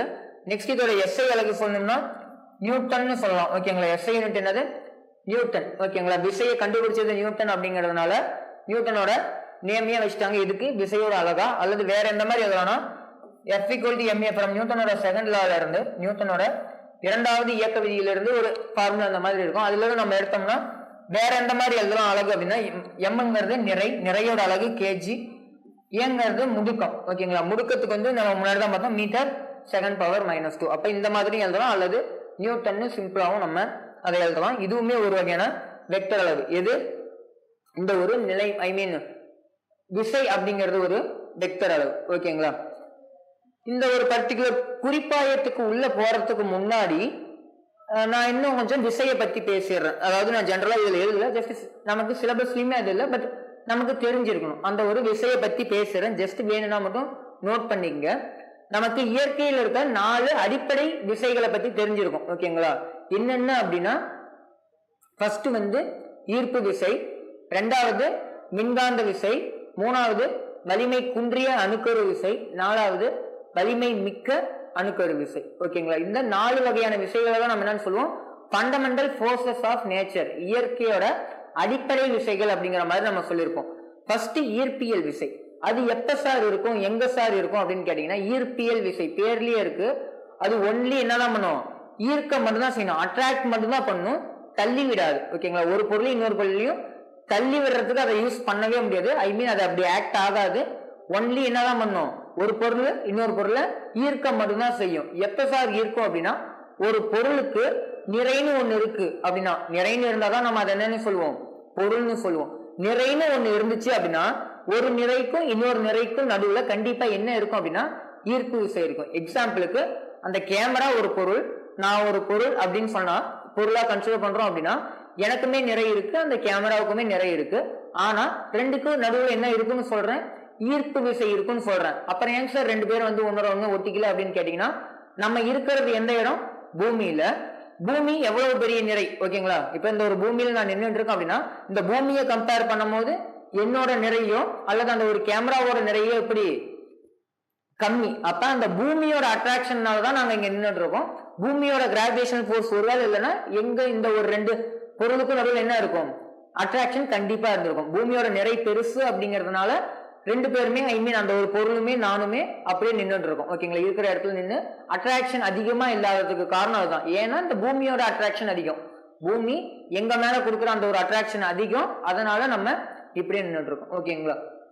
ஒரு நிறைன்னு இருக்கு அப்படின்னா அது 2 நிறைக்கு நடுவில் என்ன இருக்கும், ஈர்ப்பு விசை கண்டிப்பா இருக்கும். ரெண்டாவது மின்காந்த விசை. மின்காந்த விசையிலே மின் விசை காந்த விசைன்னு 2 இருக்கு. மின் விசை எங்க இருக்கும் அப்படின்னா 2 மின்னூட்டங்களுக்கு இடையே இருக்கும். 2 மின்னூட்டங்களுக்கு இடையே இருக்கும். அது கவர்ச்சி விசையாவும் இருக்கலாம், விலக்கு விசையாவும் இருக்கலாம். எக்ஸாம்பிளுக்கு பாசிட்டிவ் நேர்மறை மின்னூட்டம் என்ன பண்ணும், விலக்க செய்யும். எதிர்மறை மின்னூட்டமும் விலக்க செய்யும். நேர்மறை மின்னூட்டமும் எதிர்மறை மின்னூட்டமும் ஒன்னோட ஒண்ணு கவரும். ஓகேங்களா? இதே காந்த விசையை பத்தி பேசணும்னா காந்த விசையில என்னது வடமுனை தென்முனை. ஓகேங்களா, அங்கேயுமே வடமுனை என்ன பண்ணும் விளக்கும், தென்முனையுமே விளக்கும், வடமுனையும் தென்முனையும் கவரும். ஓகேங்களா, இது ரெண்டும் சேர்ந்தது என்னது மின்காந்த விசை. அதே மாதிரி மூணாவது என்ன சொல்லணும்னா வலிமை மிக்க அணுக்கரு விசை. சார் அது எங்க சார் இருக்குன்னா பேர்லயே இருக்கு அணுக்கரு விசை. அதாவது அணுவுக்கு உள்ள அணுவை சுத்தி எலக்ட்ரான், ஐ மீன் அணுவோட அந்த ஒரு ஆர்பிட்டால்ல வந்து என்ன இருக்கும் எலக்ட்ரான் இருக்கும், அதுக்கு உள்ள இருக்க அந்த ஒரு சென்டர்ல நியூக்ளியஸ் விச் மீன்ஸ் அணுக்கரு இருக்கும். ஓகேங்களா, அந்த அணுக்கருவுக்கு உள்ள இருக்கிறது என்னதுன்னா அணுக்கரு விசை. அணுக்கருவுக்கு உள்ள ஒரு புரோட்டான் ஒரு நியூட்ரான் இருக்குன்னு வச்சுக்கலாம். ஐ மீன் ஒரு புரோட்டான், இது அணுக்கருன்னு வச்சுக்கலாம். உள்ள என்ன இருக்கு ஒரு 2 புரோட்டான் இருக்குன்னு வச்சுக்கலாம், ஒரு நியூட்ரான் இருக்கு. ஓகேங்களா, ஒரு நியூட்ரான். புரோட்டானோட மின்சுமை உங்களுக்கே தெரியும் பாசிட்டிவ். சார் இங்க பாசிட்டிவ் என்ன பண்ணும் உங்களுக்கே தெரியும், இது வந்து சார்ஜ், இது பாசிட்டிவ் சார்ஜ், இது பாசிட்டிவ் சார்ஜ். என்ன பண்ணும் ரிப்பல் பண்ணணும், விலக்கி செய்யணும். ஆனா அது எங்கேயே தான் இருக்குன்னா அணுக்கருவுக்கு உள்ளேயே தான் இருக்கு. எப்படிங்க சார் இருக்கு இது வந்து விலக்கணுமே அப்படின்னா அந்த ஒரு கூலும் விசையை தாண்டி, அந்த ஒரு மின் விசையை தாண்டி அதோட அதிகமான ஒரு விசை அந்த இடத்துல செயல்பட்டாதான் அது அப்படியே இருக்க முடியும். அந்த ஒரு விசை தான் என்னது நியூக்ளியர் போர்ஸ், அதாவது வலிமை மிக்க அணுக்கரு விசைன்னு சொல்லுவோம். ஜஸ்ட் இதை ஸ்டேபிளா அந்த இடத்துல வச்சிருக்கிறதுக்கு உள்ளேயே வச்சிருக்கிறதுக்கு யூஸ் ஆகிற அந்த ஒரு விசை. அதே மாதிரி வலிமை குன்றிய அணுக்கரு விசை வந்து பீட்டா சிதைவு அப்ப வெளியில வரும். ஓகேங்களா, பீட்டா சிதைவு ஏற்படும் போது வலிமை குன்றிய அணுக்கரு விசையுமே இருக்கும். ஓகேங்களா, ஜஸ்ட் இதெல்லாமே வந்து நமக்கு அங்கங்க கொஞ்சமா படிக்க போறோம். பட் இருந்தாலும் ஜஸ்ட் ஒரு ஓரியன்டேஷனா நார்மலா இந்த ஒரு யூனிவர்ஸ்ல எக்ஸிஸ்ட் ஆகக்கூடிய அந்த ஒரு விசைகளை பத்தி, யூனிவர்ஸ்னா என்னது இந்த ஒரு அண்டத்துல இருக்கக்கூடிய விசைகள், இந்த ஒரு 4 விசைகள் அப்படிங்கிற மாதிரி சொல்லியிருப்பாங்க. ஓகே, நெக்ஸ்ட் விசைகள் இந்த யூனிட்ல நிறைய பார்ப்போம். அதுக்கு முன்னாடி குறிப்பாயம் அப்படிங்கிறது ரொம்ப ரொம்ப முக்கியம். என்ன அப்படின்னா ஃபர்ஸ்ட் 2 வகையா அதை பிரிக்கலாம். குறிப்பாயம் அப்படிங்கிறது ஒண்ணும் இல்லை, ஒரு விஷயம் நடக்குது அதை இன்னொருத்தர் அப்சர்வ் பண்றாங்க, ஒண்ணு நடக்குது அதை இன்னொருத்தர் பாக்குறாங்க, இது ரெண்டும் சேர்ந்ததுதான் குறிப்பாயம். ஓகேங்களா, ஒரு வேல்யூ ஒரு விஷயம் நடக்குது நான் இதை நின்று அப்சர்வ் பண்றேன். ஓகேங்களா, அதுதான் என்னது குறிப்பாயம்னு சொல்லலாம். அதுல 2 வகையான குறிப்பாயம் இருக்கு. ஒன்னு என்னன்னா நிலைம குறிப்பாயம், இன்னொன்னு நிலைமம் அற்ற குறிப்பாயம். முதல்ல நிலைம குறிப்பாயம் பார்த்துடலாம். நிலைமை குறிப்பாயம் அப்படிங்கிறது ஒண்ணும் இல்ல, நான் அப்சர்வ் பண்ணிட்டு இருக்கேன், ஒரு விஷயம் நடந்துட்டு இருக்கு, அது அங்க ஆக்சலரேட் ஆகுது, ஏதோ ஒன்று நடக்குது. ஓகேங்களா, ஒரு பொருள் ஒரு இடத்துல இருந்து இன்னொரு இடத்துக்கு நகருது, ஒரு ஃபோர்ஸ் கொடுத்து வேற யாரோ நகர்த்துறாங்க, நான் அதை சும்மா நின்று பார்த்துக்கிட்டு இருக்கேன். நான் இப்ப பார்த்து அதுல என்னென்ன ஃபோர்ஸ் எல்லாம் ஆக்ட் ஆகுது அப்படின்னு சொல்லி நான் அதை அனலைஸ் பண்ணி சால்வ் பண்ண அப்படின்னா அது நிலைமை குறிப்பாயம். சொல்றது புரியுதுங்களா, ஒரு விஷயம் நடக்குது, அந்த விஷயம் சம்திங் அங்க நகர்றதா இருக்கட்டும், அல்லது ரெஸ்ட்ல இருக்கிறதா இருக்கட்டும், அல்லது ஆக்சலரேட் ஆயிட்டு போறதா இருக்கட்டும், ஏதோ ஒண்ணு நடந்துகிட்டு இருக்கு, நான் சும்மா நின்று ஒரே இடத்துல நின்று பார்த்துட்டு இருக்கேன், அல்லது ஒரு யூனிஃபார்ம் ஸ்பீட்ல ஓகேங்களா சீரான இயக்கத்துல நகர்ந்துகிட்டே அதை பார்த்து அதை வந்து நோட் பண்றேன், எந்தெந்த விசை எந்த டைரக்ஷன்ல இருக்கு அப்படிங்கிறத நோட் பண்ணி நான் வந்து ஒரு ஃபைனல் ஈக்குவேஷனுக்கு வரேன் அப்படின்னா அது எந்த குறிப்பாயத்துக்குள்ள வரும், நிலைம குறிப்பாயத்துக்குள்ள வரும். அதாவது ஆக்சலரேஷன் 0. எக்ஸாம்பிள் கடைசியா சொல்லும் போது உங்களுக்கு புரியும். இதே நிலைமமற்ற குறிப்பாயம்னா ஒண்ணும் இல்ல, ஒரு விஷயம் நடக்குது அப்படின்னா அந்த விஷயத்துக்கு எக்ஸாம்பிளுக்கு ஒரு ரங்கராட்டினம் சுத்துது அப்படின்னா அந்த ரங்கராட்டினத்துக்குள்ளேயே நீங்க உட்கார்ந்துருந்தீங்க அப்படின்னா அது எதுக்குள்ள வரும் அப்படின்னா நிலைம அற்ற குறிப்பாயத்துக்குள்ள வரும். அதாவது நீங்களுமே நகரணும், எது கூட அப்படின்னா அந்த ஒரு விஷயத்து கூடவே. ஓகேங்களா, நீங்களும் அந்த ஒரு செயல் நடக்குது அப்படின்னா அந்த செயல் கூடவே நீங்களும் நகர்ந்தீங்க அப்படின்னா அது என்னது நிலைமமற்ற குறிப்பாயம். அதாவது ஆக்சலரேஷன் 0வா இருக்காது, முடுக்கம் கண்டிப்பா இருக்கும். முடுக்கம் இருக்க குறிப்பாயம் என்னது நிலைமமற்ற குறிப்பாயம், முடுக்கம் இல்லாத குறிப்பாயம் நிலைம குறிப்பாயம். இது வந்து எதனால சார் 2ஆ பிரிச்சிருக்கு அப்படின்னா நியூட்டனோட லாஸ் பத்தி தான் இந்த யூனிட்ல நம்ம பார்க்க போறோம். அந்த நியூட்டனோட விதி எதுக்கு உட்படும் அப்படின்னா நிலைம குறிப்பாயத்துக்கு மட்டும்தான் உட்படும். நிலைம குறிப்பாயத்தை மட்டும் என்ன பண்ணும் ஒபே பண்ணும், நிலைமமற்ற குறிப்பாயத்தை ஒபே பண்ணாது. சார் அப்ப என்னங்க சார் பண்றது, அங்க ஃபார்முலா யூஸ் பண்ண முடியாதுன்னு கேட்டா கண்டிப்பா யூஸ் பண்ண முடியும். அதுக்காக நம்ம ஒரு பர்டிகுலர் கண்டிஷனை ஆட் பண்ணுவோம். அதுதான் என்னன்னு சொல்லுவோம்னா சூடோ ஃபோர்ஸ். ஓகேங்களா, அதாவது போலி விசை அப்படிங்கிறது ஒரு விசை ஒரு இடத்துல இருக்காது, பட் இருக்கிற மாதிரி கன்சிடர் பண்ணிட்டு நம்ம என்ன பண்ணுவோம்னா சம் சால்வ் பண்ணுவோம். ஓகேங்களா, ஒருவேளை நிலைமமற்ற குறிப்பாயத்துல எது வேலை செய்யாது, நியூட்டனோட விதிகள் வேலை செய்யாது. அது வேலை செய்ய வைக்கிறதுக்கு நம்ம என்ன பண்ணுவோம், ஒரு போலி விசையை ஆட் பண்ணி வேலை செய்வோம். ஓகேங்களா, அது வந்து யூனிட் வரும்போது பார்த்துக்கிறோம். ஓகேங்களா, நிலைம குறிப்பாயத்துக்கு ஒரு எக்ஸாம்பிள் சொல்லணும் அப்படின்னா ஒரு ட்ரெயின் இருக்கு. ஓகேங்களா, ஒரு ட்ரெயின் இருக்கு, ட்ரெயின்ல 2 பேர் உட்காந்துருக்காங்க. ஓகேங்களா, 2 பேரு உட்காந்துருக்காங்க. அந்த 2 பேரையும் நான் கீழே நோட் பண்றேன். ட்ரெயின் மூவ் ஆகுது. ஓகேங்களா, ட்ரெயின் மூவ் ஆகுது, அவங்க 2 பேரும் உட்காந்துருக்காங்க, சம்திங் போயிட்டு இருக்கு. நான் கீழே நின்று அவங்கள பாக்குறேன் அப்படின்னா நான் இப்ப அதை நோட் பண்றேன் அப்படின்னா அது எதுக்குள்ள வரும்னா நிலைம குறிப்பாயத்துக்குள்ள வரும். எதுக்குள்ள வரும்? நிலைம குறிப்பாயத்துக்குள்ள வரும். அந்த ட்ரெயினுக்குள்ள இருக்கா இல்லைங்களா, அந்த ட்ரெயின் மூவ் ஆகிட்டு இருக்கு. அந்த ட்ரெயினுக்குள்ள 2 பேர் இருக்காங்கன்னு சொன்னேன். ஒருத்தர் பக்கத்துல இருக்கிறவங்களை பார்த்தா எப்படி தெரியும்? அவங்களுக்கு ரெஸ்ட்ல இருக்கிற மாதிரி தெரியும். ஆமாங்களா? எப்படி தெரியும்? ரெஸ்ட்ல இருக்கிற மாதிரி தெரியும். உட்காந்துதான் இருக்கான், சும்மா தான் இருக்காங்கிற மாதிரி தெரியும். அப்ப எனக்கு எப்படி தெரிஞ்சிச்சு? வெளியில இருந்து பார்த்தேன், எனக்கு அவங்க மூவ் ஆகிற மாதிரி தெரிஞ்சுது. பட் பக்கத்துல இருக்கிறவனுக்கு ரெஸ்ட்ல இருக்கிற மாதிரி தெரியுது. சொல்றது புரியுதுங்களா? அந்த டிஃபரன்ஸ். அப்ப வெளியில இருந்து பார்க்கும்போது எனக்கு அது நிலைம குறிப்பாயம்னா, உள்ள இருந்து பார்த்தோம்னா அது வேற மாதிரி தெரியுது. அப்படிங்கிறதால அதை நம்ம என்னன்னு சொல்லுவோம்? நிலைம மற்ற குறிப்பாயம். எதனாலனா அவங்க அந்த ஒரு ஃப்ரேமுக்குள்ளேயே இருக்காங்க. அந்த ஒரு ஆக்சலரேட்டட் ஃப்ரேமுக்குள்ளேயே இருக்கிறதுனால அவங்களுக்கு எப்படி தெரியுது? அது ரெஸ்ட்ல தெரியுது. நான் ஃப்ரேமுக்கு வெளியில நின்று வேடிக்கை பார்த்துட்டு இருக்கேன், அதனால எனக்கு எப்படி தெரியுது? அவங்க மூவ் ஆகுற மாதிரி தெரியுது. அந்த மாதிரி பண்ணோம்னா அது நிலைம குறிப்பாயம். உள்ளேயே இருந்தோம் அப்படின்னா அது நிலைம மற்ற குறிப்பாயத்துக்கு எக்ஸாம்பிளா சொல்லலாம். ஜஸ்ட் வேற மாதிரி சொல்லணும்னா, சீரான வேகத்துல போனா பிரச்சனை, போகும் மிதிவண்டி அப்படிங்கிறது எதுக்குள்ள வரும்? நிலைம குறிப்பாயத்துக்குள்ள வரும். நிலைம மற்ற குறிப்பாயத்துக்கு எக்ஸாம்பிள் ஒரு பொருள் தானா கீழே விழுது. சார் ஏன் சார் ஒரு பொருள் தானா கீழே விழுவுறது எக்ஸாம்பிள் கொடுத்தாங்கன்னா, அது ஒரு முடுக்கிவிக்கப்பட்ட இயக்கம். ஆமாங்களா? ஒரு ஆக்சலரேஷன் டியூ டு கிராவிட்டி என்ன ஸ்பீட், என்ன வேல்யூ இருக்கும், அந்த ஸ்பீட்ல என்ன ஆக போகுது? கீழே முடுக்கம் அடைஞ்சிட்டு தான் வரப்போகுது. ஒரு பொருள் நம்ம சும்மா கீழே விட்டோம் அப்படின்னா அப்ப அது முடுக்கம் இருக்கிற ஒரு செயல். அப்ப அதனால அது எதுக்குள்ள வரும்? நிலைம மற்ற குறிப்பாயத்துக்குள்ள வரும். ஓகேங்களா?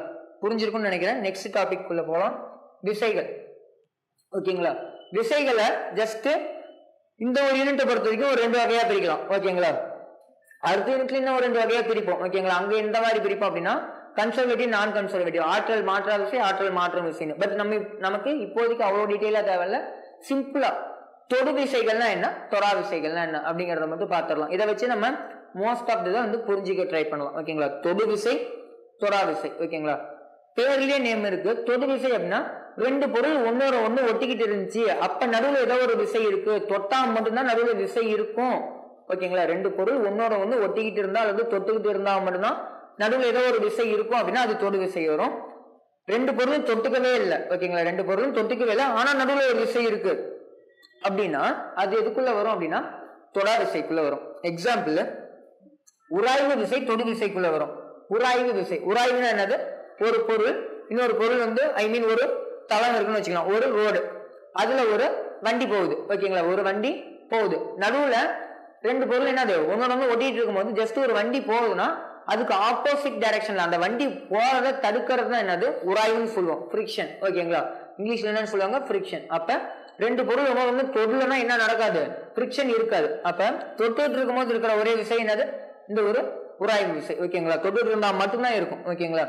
நெக்ஸ்ட் செங்குத்து விசை. செங்குத்து விசை அப்படிங்கறது நம்ம பார்ப்போம் பின்னாடி என்னங்கிறது. நம்மளோட வெயிட், எடைய பேலன்ஸ் பண்றதுக்கு, சமநிலைப்படுத்துறதுக்காக உருவாகிறது தான் என்னது? இந்த ஒரு செங்குத்து விசை. அதை பத்தி நான் பின்னாடி நல்லா எக்ஸ்பிளைன் பண்றேன்.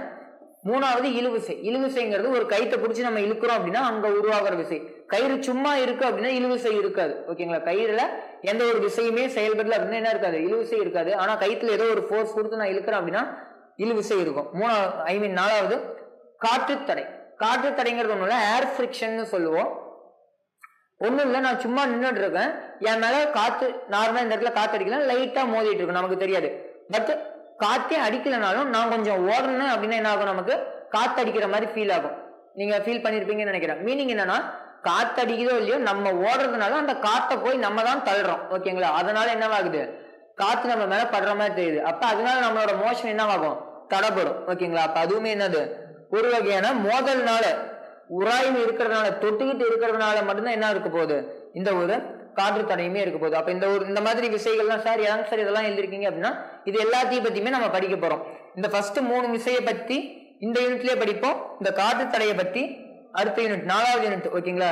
வேலை, ஆற்றல், திறன், அந்த யூனிட்ல நம்ம படிப்போம். தொடா விசைக்கு எக்ஸாம்பிள் முதல்ல ஈர்ப்பு விசை. ஈர்ப்பு விசை அப்படிங்கிறது என்ன அப்படின்னா, நான் ஏற்கனவே சொன்னதுதான் அந்த புவி ஈர்ப்பு விசை தான். ஓகேங்களா? 2 பொருள் இருக்கு அப்படின்னா அந்த 2 பொருளுக்கு நடுவில் என்ன இருக்கணும்? ஈர்ப்பு விசை இருக்கணும். எக்ஸாம்பிளுக்கு ஒரு பொருளை நான் கீழே இருந்து மேல தூக்கி போடுறேன் அப்படின்னா பொருள் கீழே வந்துருது. எதனால கீழே வருதுன்னு கேட்டா கிராவிட்டின்னு சொல்லுவீங்க. பூமியோட அந்த ஒரு ஈர்ப்பு விசைன்னு சொல்லுவீங்க.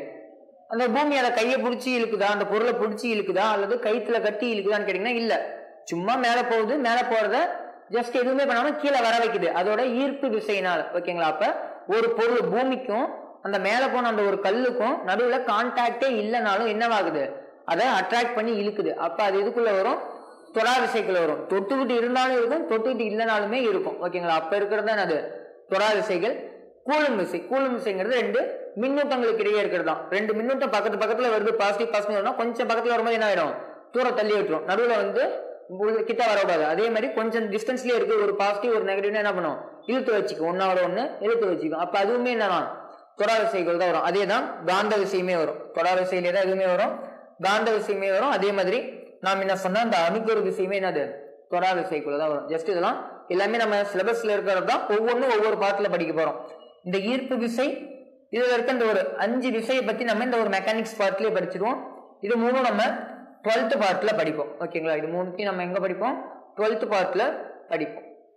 சரி, ஓகே. ஒவ்வொரு விசைக்குள்ள போயிடும், நமக்கு தேவையான விசை அது எங்கெங்கெல்லாம் எப்படி எப்படிலாம் ஆக்ட் ஆகும் அப்படிங்கறத பத்தி தான் இனிமேல பார்க்க போறோம். ஃபர்ஸ்ட் விசை எடை. ஓகேங்களா? என்னது எடை.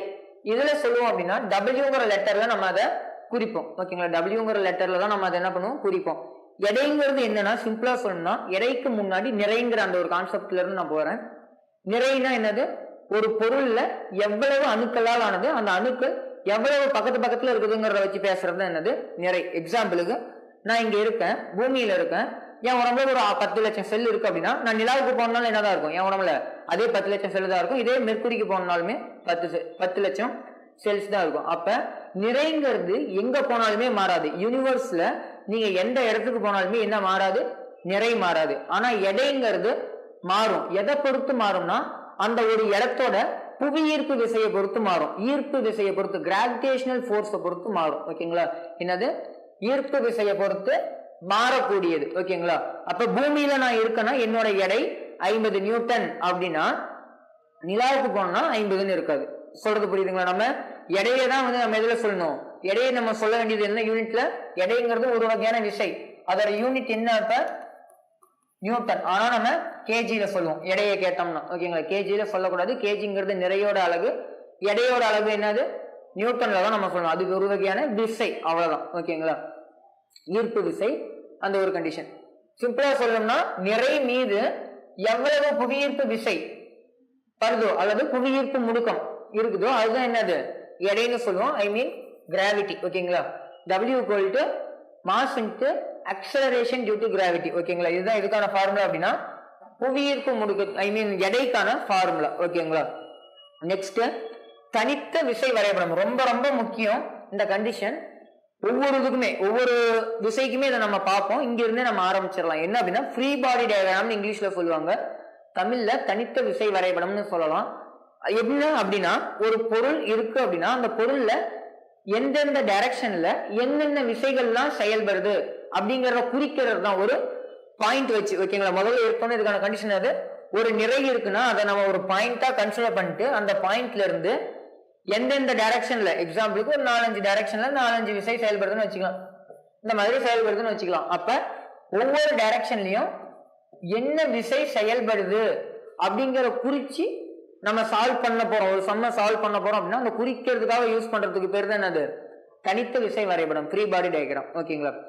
நெக்ஸ்ட் இந்த மாதிரி ஒரு பாருங்க, இது ஒரு தளம்னு வச்சுங்க, ஒரு கிடைத்தளம். ஓகேங்களா? ஒரு கிடைத்தளம், சமதளம்னு சொல்லலாம் அல்லது கிடைத்தளம்னு சொல்லலாம். அதுல ஒரு நிறை இருக்கு, எம்ங்கிற ஒரு நிறை, மாஸ். ஓகேங்களா? மாஸ்ங்கிறது இங்கிலீஷ் நேம், நிறைக்கான இங்கிலீஷ் நேம். அப்ப எம்ங்கிற நிறை இருக்கு அப்படின்னா அதுல என்ன ஆக்ட் ஆகும் அப்படின்னா பூமியோட சென்டரை நோக்கி, ஓகேங்களா, பூமியோட சென்டரை நோக்கி ஸ்ட்ரெயிட்டா கீழ் நோக்கி என்ன இருக்கும்னா எம்ஜி இருக்கும். சார் நம்ம வச்ச பொருள் பூமியோட சென்டருக்கு நேரா மேலேயா வச்சோம் அப்படின்னு கேட்டீங்கன்னா இல்ல. நம்ம வந்து என்ன பண்ணுவோம் அப்படின்னா ஒரு சம் சால்வ் பண்ணும்போது அந்த ஒரு பொருள் பூமியோட சென்டருக்கு மேல இருக்கிறதா கன்சிடர் பண்ணி எப்பயுமே என்னதான் பண்ணுவோம், சென்டரை நோக்கி தான் எதை வரையணும் அப்படின்னா இந்த ஒரு கோடை வரையும், விச் மீன்ஸ் ஸ்ட்ரெயிட்டா தான் அந்த கோடை வரையணும் எம்ஜிங்கிறது. ஓகேங்களா? அதாவது வெயிட் எப்பயுமே எப்படிதான் இருக்கும், கிராவிட்டி கீழே நோக்கி தான் இருக்கும், எப்பயுமே கீழே நோக்கி தான் இருக்கும், சென்டரை நோக்கி தான் இருக்கும், ஸ்ட்ரெயிட்டா தான் இருக்கும். அதை மட்டும் நல்லா ஞாபகம் வச்சுங்க.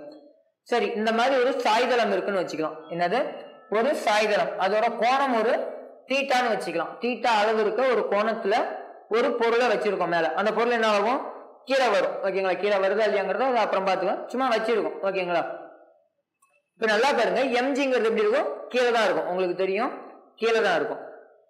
காம்பனன்ட் பிரிக்கிறதுக்கு நம்ம வெக்டர்ல பார்த்திருப்போம்னு நினைக்கிறேன். வெக்டர்ல பார்த்தோமா இல்லையான்னு சரியா எனக்கு ஞாபகம் இல்லை, ஜஸ்ட் நான் இப்ப கூட சொல்லிடுறோம், ஒன்றும் பிரச்சனை இல்லை. காம்பனன்ட் பிரிக்கிறது அப்படின்னா ஒரு வெக்டர், ஓகேங்களா, ஒரு வெக்டர், இந்த மாதிரி ஒரு வெக்டர் இருக்கு, இந்த டைரக்ஷன்ல ஏ வெக்டர், இந்த மாதிரி ஒரு வெக்டர் இருக்கு பி வெக்டர் அப்படின்னா, இது ரெண்டுத்தையும் ஆட் பண்ணோம்னா நமக்கு கிடைக்கிற வெக்டர் எங்க இருக்கும் அப்படின்னா இதோட சென்டர்ல இருக்கும். இதுதான் என்னது ரிசல்டன்ட் வெக்டர் ஆர் வெக்டர் இருக்கும்.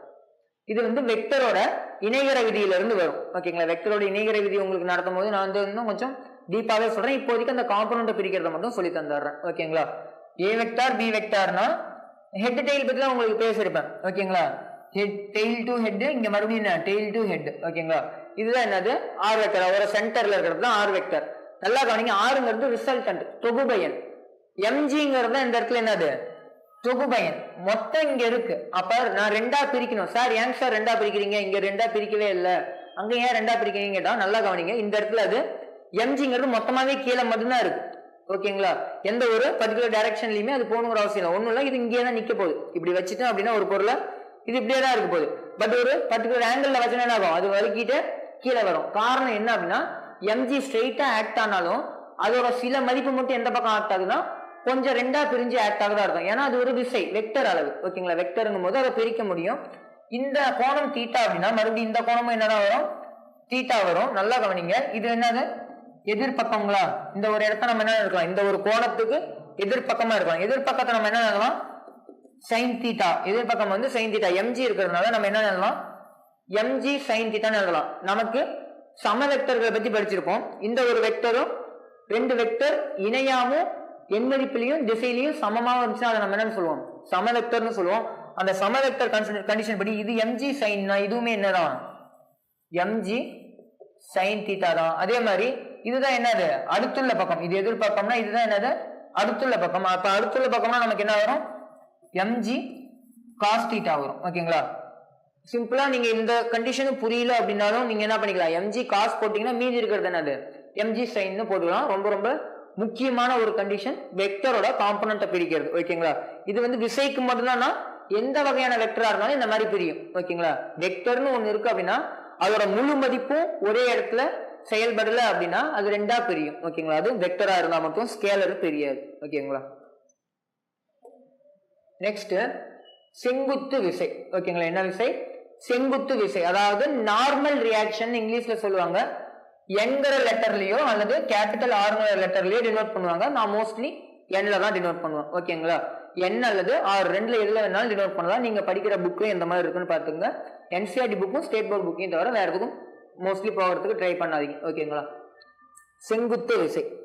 சார் என்னங்க சார் செங்குத்து விசை அப்படின்னா பேர்லயே இருக்கு, அது செங்குத்தா தான் இருக்கும் அப்படிங்கறதா கண்டிஷன். முதல்ல எங்க சார் இருக்கும் அப்படின்னா நார்மலா கவனிங்க, நியூட்டனோட மூன்றாம் விதி வந்து நம்ம உள்ள போறதுனாலும் ஜஸ்ட் ஒரு கான்செப்டா சொல்லிடுறோம், உங்களுக்குமே தெரிஞ்சிருக்கும். ஒவ்வொரு திசைக்கும் அதற்கு சமமான எதிர் திசையில் ஒரு எதிர்வினை உண்டு அப்படிங்கிற மாதிரி படிச்சிருப்பீங்க. ஓகேங்களா, ஒவ்வொரு திசைக்கும் அதற்கு சமமான எதிர் திசையில ஒரு எதிர்வினை உண்டு. எக்ஸாம்பிளுக்கு கீழே ஒண்ணு இருந்துச்சுன்னா மேல ஒண்ணு இருக்கும், மேல ஒண்ணு இருந்துச்சுன்னா கண்டிப்பா அதுக்கு கீழே ஒண்ணு இருக்கணும். அதுதான் கண்டிஷன். ஓகேங்களா, நல்லா கவனிங்க, ஒரு பொருளை நான் இந்த மாதிரி ஒரு தளத்துல வைக்கிறேன். ஓகேங்களா, ஒரு தளத்துல வைக்கிறேன், கீழே ஒண்ணு இருக்கு அப்படின்னா அந்த பொருள் நகராமே இருக்கு. ஓகேங்களா, நகராம இருக்குன்னா என்னது சமநிலையில இருக்குன்னு அர்த்தம். சமநிலை கண்டிஷனுமே உங்களுக்கு சொல்லணும், ஜஸ்ட் சொல்லிடுறேன். என்ன அப்படின்னா சமநிலைங்கிறது என்னன்னா ஒரு பொருள் இருக்கு, அந்த பொருள் மேல ஒரு 4-5 விசை செயல்படுதுன்னு வச்சுக்கலாம் ஒரு பேச்சுக்கு. ஓகேங்களா, ஒரு பொருள், இந்த ஒரு பொருள் மேலேயே இங்க இருந்து ஒரு ஃபோர்ஸ், இங்க இருந்து ஒரு ஃபோர்ஸ், இங்க இருந்து ஒரு ஃபோர்ஸ், சம்திங் இங்க இருந்து ஒரு ஃபோர்ஸ், 4 வகையான ஃபோர்ஸ், அது இல்லாம இங்க ஒரு 2. எவ்வளவு விசை செயல்பட்டாலும் அந்த பொருள் நகரல அப்படின்னா அதுக்கு பேர் சமநிலை. இப்போதைக்கு நீங்க இது தெரிஞ்சுட்டா போதும். ஓகேங்களா, ஒரு பொருள் இருக்கு, பொருள் மேல விசை செயல்படுது, எத்தனை விசைங்கிறது தான் தேவையில்லை. ஓகேங்களா, விசை செயல்படுது, விசை செயல்பட்டு பொருள் நகரல அப்படின்னா அதுக்கு பேர் என்னது சமநிலை. ஓகேங்களா, இப்ப நல்லா கவனிங்க, நியூட்டனோட மூணாம் விதியை அப்ளை பண்ணி பார்க்கலாம். இந்த இடத்துல ஒரு பொருள் நான் வச்சுட்டேன், இப்ப பொருள் நகர்ல. சார் இது மேல விசையை நீங்க செயல்படலன்னு சொல்ல முடியாது. ஏன் அப்படின்னா கீழே என்ன இருக்கு, எம்ஜி இருக்கு. அப்ப இது இப்படியே இருக்குது அப்படின்னா காரணம் என்ன, மினிமம் அதுல பேலன்ஸ் பண்றதுக்காக ஒரு விசை மேல் பக்கமா இருக்கும், கீழ் பக்கம் ஒரு விசை இருக்குன்னு உங்களுக்கு தெரியும், எம்ஜி, அதாவது எடை. அப்ப மேல என்ன இருக்கும், வேற ஏதாவது ஒரு விசை இருக்கும். அந்த விசைக்கு பேர் தான் என்னது நார்மல். அந்த விசைக்கு பேர் தான் என்னது நார்மல் ரியாக்ஷன், அதாவது செங்குத்து விசை. சார் இது எங்க சார் உருவாகும், எப்பப்பெல்லாம் உருவாகும், எல்லா டைமுமே எம்ஜிக்கு மேல இருக்குமானா கிடையாது.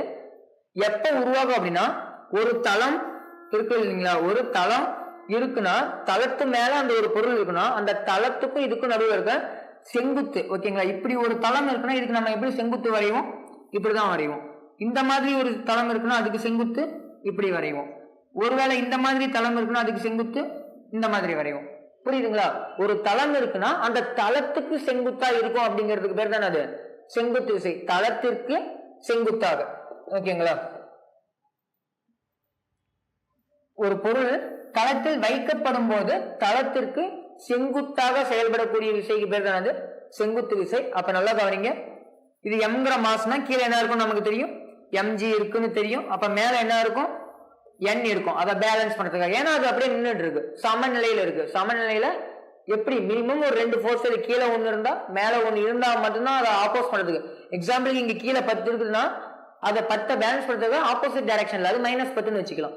அல்லது இது +10னா இது -10. அப்பதான் நமக்கு என்ன வரும், அந்த ஒரு 0ங்கிறது வரும், சமநிலைங்கிற அந்த ஒரு கண்டிஷன் வரும். நெக்ஸ்ட் பாருங்க, இந்த மாதிரி ஒரு தளம் இருக்கு. இதுல கீழே என்ன இருக்கும் நமக்கு தெரியும் எப்பயும் போல எம்ஜி. இதுக்கு செங்குத்து கோடு வரைஞ்சீங்கன்னா இப்படிதானே வரைய முடியும் உங்களால. அப்ப இதுதான் என்னது நார்மல் ஓகேங்களா. இங்கிலீஷ்ல அதான் நார்மல்னு சொல்லுவாங்க, நீங்க நார்மல்னே சொல்லி பழகிங்க ஓகேங்களா. செங்குத்து விசை ஓகேங்களா, ஏன்னா என்னங்கிறது யூஸ் பண்ணுவோம் நார்மல் ரியாக்ஷன் அப்படிங்கிற மாதிரி. மூணாவது இந்த மாதிரி ஒரு சாய்தளம் இருக்கு. சாய்தளத்துல என்னென்ன உங்களுக்கு தெரியும், ஸ்ட்ரெயிட்டா கீழே எம்ஜி இருக்குன்னு தெரியும். இந்த ஆங்கிள் தீட்டாங்கிறதுனால இந்த ஆங்கிளும் தீட்டான்னு எடுத்துக்குவீங்க. அப்ப இது ஆப்போசிட்ல இந்த ஒரு இடம் வரும், இது சைன்னா இதுவும் சைனு. அப்ப இது சைன் வந்துருச்சுன்னா இது என்னது காசா பிரிஞ்சிடும். அப்ப எம்ஜி காசு. எக்ஸ்ட்ரா நம்ம இந்த இடத்துல முக்கியமானது, இந்த ஒரு தளம் இப்படி இருக்குன்னா அதுக்கு செங்குத்தா செங்குத்து விசை இருக்கும் ஓகேங்களா. அந்த தளத்துக்கு செங்குத்தா செங்குத்து விசை இருக்கும். இந்த இடத்துல நார்மல் எதுக்கு ஈக்குவல், எம்ஜிக்கு ஈக்குவல். ஒருவேளை நார்மல் வேல்யூ கேட்டாங்கன்னா நீங்க என்ன கண்டுபிடிக்கணும், எம்ஜி தான் கண்டுபிடிக்கணும். இந்த இடத்துல நார்மல் எதுக்கு ஈக்குவல்னா எம்ஜிக்கு ஈக்குவல் இல்ல, ஆப்போசிட்ல இருக்கிறது என்னது எம்ஜி காஸ்க்கு மட்டும் தான் ஈக்குவல். அதனாலதான் இந்த ஒரு பொருள் நகருது. எதனால நகருது அப்படின்னா இங்க என்ன பண்ணிருச்சு, எம்ஜி என்ன பேலன்ஸ் பண்ணிருச்சு அல்லது என் எம்ஜிய பேலன்ஸ் பண்ணிருச்சு. ஆனா இங்க என்ன பண்ண முடியல, எம்ஜி கீழே இருக்கு, என் ஒருவேளை இந்த இடத்துல இருந்திருந்தாதான் என்ன பண்ண முடியும், பேலன்ஸ் பண்ண முடியும். ஆனா அங்க இல்ல, எங்க இருக்கு, இந்த இடத்துல இருக்கு. அதனால ஒன் ஆஃப் த காம்பனன்ட் எம்ஜியோட ஒரு வகையான கூறுகளை மட்டும்தான் என்ன பண்ண முடிஞ்சு இந்த என்னால பேலன்ஸ் பண்ண முடிஞ்சு. மீதி இருக்க இந்த ஒரு வகையான கூரை பேலன்ஸ் பண்ண முடியல, அதனாலதான் கீழே வருது. விச் மீன்ஸ் இந்த ஒரு ஃபோர்ஸ் என்னவாகுது, இந்த டைரக்ஷன்ல இருக்கு. இந்த ஒரு ஃபோர்ஸ் ஒரு 10னா இதுவுமே என்னதான் இருக்கும் 10 இருக்கும் ஓகேங்களா. ஏன்னா ரெண்டும் பேலன்ஸ் பண்ணிடுச்சு, ஆப்போசிட் ஆப்போசிட். ஆனா இந்த பக்கம் ஒரு 7 8 சம்திங் இருக்குன்னா அப்ப என்ன ஆகும், கண்டிப்பா கீழே வரும். அதனாலதான் ஒரு சாய்தளத்துல வச்சோம்னா ஒரு பொருள் கீழே வருது. ரீசன் என்ன அப்படின்னா என்னால முழு எம்ஜியுமே பேலன்ஸ் பண்ண முடியல, பாதி எம்ஜியை தான் பேலன்ஸ் பண்ண முடிஞ்சு ஓகேங்களா. புரிஞ்சிருக்கும்னு நினைக்கிறேன். நெக்ஸ்ட் பார்த்து இந்த ஒரு நார்மலை வச்சு வேற ஒரு கண்டிஷன் பேஸ் பண்ணி சில சம்ஸ் கேட்கலாம். முதல்ல எந்த மாதிரின்னு சொல்லிடுறேன். இந்த மாதிரி ஒரு தளம் இருக்கு ஓகேங்களா. ஜஸ்ட் இது தளம், இந்த ஒரு லைனும் இந்த ஒரு லைனும் ஒரு தளம், அதுக்கு நடுவில் ஒரு பால் வச்சிருக்கேன் ஓகேங்களா. ஒரு பால் நல்லா கவனிங்க, இந்த ஒரு பாயிண்ட் கான்டாக்ட் இருக்கு. எந்த இடத்துல நார்மல் இருக்குன்னு சொன்னா நார்மலுமே ஒரு வகையான தொடு விசை தான் ஓகேங்களா. செங்குத்து விசை தொட்டுட்டு இருந்தா மட்டும்தான் இருக்கும், அதுவும் தளத்தோட தொட்டுட்டு இருக்கணும் ஓகேங்களா. அப்ப இந்த தளத்துக்கு செங்குத்து, இந்த தளம் அப்படின்னா அதுக்கு செங்குத்து இப்படிதான் வரும். இங்க ஒரு தளம் இருக்குன்னா அதுக்கு செங்குத்து இப்படிதான் வரும் ஓகேங்களா. அப்ப இது ஒரு வகையான நார்மல், இது இன்னொரு வகையான நார்மல் ஓகேங்களா. இது ரெண்டுமே ஒரு வகையான செங்குத்து விசைகள். கீழே என்ன இருக்கும் தெரியும், நமக்கு எம்ஜி இருக்கும். இப்ப இந்த பொருள் நகருமான்னு கேட்டீங்கன்னா நகராது. ஜஸ்ட் இந்த மாதிரி இருக்கு, இதுக்கு நடுவில் ஒரு பால் வச்சுட்டு ரெண்டுத்தையும் இப்படி பிடிச்சிட்டுனா என்ன ஆகும், கண்டிப்பா நகராது. அப்ப என்னது, மொத்தம் இந்த இடத்துல எத்தனை விசை இருக்கு, 1 2 3 விசை இருக்கு ஓகேங்களா. கண்டிஷனே இதுதான். இந்த மாதிரி 3 விசை செயல்படுது. எப்படி, லாமியஸ் தியரம் வந்து யூஸ் பண்ணுவோம் அதை சால்வ் பண்றதுக்கு, ஈஸியா சால்வ் பண்றதுக்கு ஓகேங்களா. எப்ப யூஸ் பண்ணணும் அப்படின்னா ஒரே புள்ளியில 3 விசைகள் செயல்படும் போது, ஒரே புள்ளியில் சந்திக்கும் 3 விசைகள் செயல்படும் போது பொருள் சமநிலையில் இருந்தால், ரொம்ப ரொம்ப முக்கியம், பொருள் எதுல இருக்கணும், சமநிலையில் இருக்கணும். அதாவது நகரக்கூடாது. சிம்பிளா சொல்லணும்னா சமநிலைங்கிறது என்னது, பொருள் நகரக்கூடாது, ஆனா அது மேல விசை இருக்குது ஓகேங்களா. 3 விசையா செயல்படணும். 3 விசைக்கு மேல செயல்பட்டா எதை யூஸ் பண்ண முடியாது, லாமியின் தேற்றத்தை யூஸ் பண்ண முடியாது. 3 விசை செயல்படணும். 3 எப்படி இருக்கணும் அப்படின்னா வந்து ஒரே புள்ளியில சந்திக்கணும் ஓகேங்களா. அப்படி சந்திச்சுது அப்படின்னா அந்த இடத்துல நம்ம எதை யூஸ் பண்ணலாம், லாமியின் தேரம் யூஸ் பண்ணலாம். லாமியின் தேரத்துக்கான ஃபார்முலா என்னன்னா, ஜஸ்ட் இந்த ஒரு formula எழுதிக்கங்க. F1 sin alpha equal to F2 sin beta equal to F3 sin gamma. ஓகேங்களா, F1 sin theta, F2 sin beta, F3 sin gamma மூணுமே ஒண்ணுக்கு ஒன்று ஈக்குவல். சார் எதுவும் சார் ஆல்பா பீட்டா காமா எதை வேணாலும் போட்டுக்கலாம்னா கண்டிப்பா போடக்கூடாது. அதுக்குன்னு ஒரு ரூல்ஸ் இருக்கு, நல்லா கவனிங்க. ஒருவேளை இந்த ஒரு டைரக்ஷன்ல, அதாவது இந்த N1 இருந்துச்சு இல்லைங்களா, அந்த டைரக்ஷன்ல இருக்கிறத F1 வச்சுக்கிறேன், N2 வந்து நான் F2 வச்சுக்கிறேன், இந்த MG F3 வச்சுக்கிறேன். ஓகேங்களா, F1 by sin alpha, sin பதிலா வேற எதுவுமே யூஸ் பண்ணக்கூடாது, சைன் தான் யூஸ் பண்ணணும். ஓகேங்களா, sin alpha F1 ஆல்பாங்கிறது எந்த இடத்துல, ஆல்பா பீட்டா காமா மூணுமே என்னன்னா இந்த இடத்துல கோணங்கள் தான், ஆங்கிள் தான். ஓகேங்களா, அந்த ஆங்கிள் எதுனா F1க்கு ஆப்போசிட்ல இருக்கிறது, இந்த ஒரு கோட்டுக்கு ஆப்போசிட்ல என்ன இருக்கு இது, அப்ப இதுதான் ஆல்பா. F2 கீழே என்ன இருக்கு, பீட்டா இருக்கு அப்படின்னா இது F2னா இதுக்கு ஆப்போசிட்ல இருக்கிற இடம் இது, அப்ப இதுதான் பீட்டா. இது F3 கீழே என்ன இருக்கு, காமா. இது F3னா இதுக்கு ஆப்போசிட் எங்க, மேல, அப்ப இதுதான் என்னது, காமாங்கிறது. ஓகேங்களா, இந்த இடமும் கரெக்டா குறிக்கணும், மாத்தி குறிச்சிங்கனாலும் ஆன்சர் தப்பா வந்துடும். ஓகேங்களா, ரொம்ப ரொம்ப சிம்பிளான அந்த ஒரு தேற்றம்னா ரொம்ப முக்கியமானதும் கூட, நிறைய வகையான சம்ம யூஸ் பண்றதுக்கு யூஸ்ஃபுல்லா இருக்கும் இந்த ஒரு பர்டிகுலர் யூனிட்ல.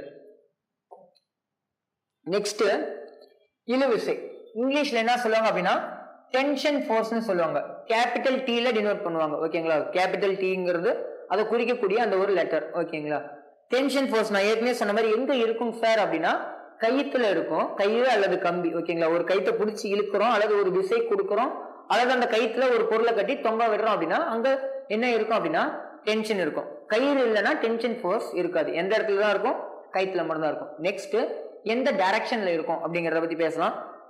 அதை வந்து சிம்பிளா புரிய வைக்கணும் அப்படின்னா ஒரு கயிறு இருக்கு. ஓகேங்களா, கயிறு இருக்கு, நீங்க ஒரு பக்கம் பிடிச்சி இழுக்கிறீங்க, இன்னொருத்தர் வேற பக்கம் பிடிச்சி இழுக்கிறாங்க, ரெண்டு பேருமே சமமான விசையை கொடுக்குறீங்க அப்படின்னு வச்சுக்கலாம். ரெண்டு பேருமே சமமான விசையை ஆப்போசிட் டைரக்ஷன்ல கொடுக்குறீங்க.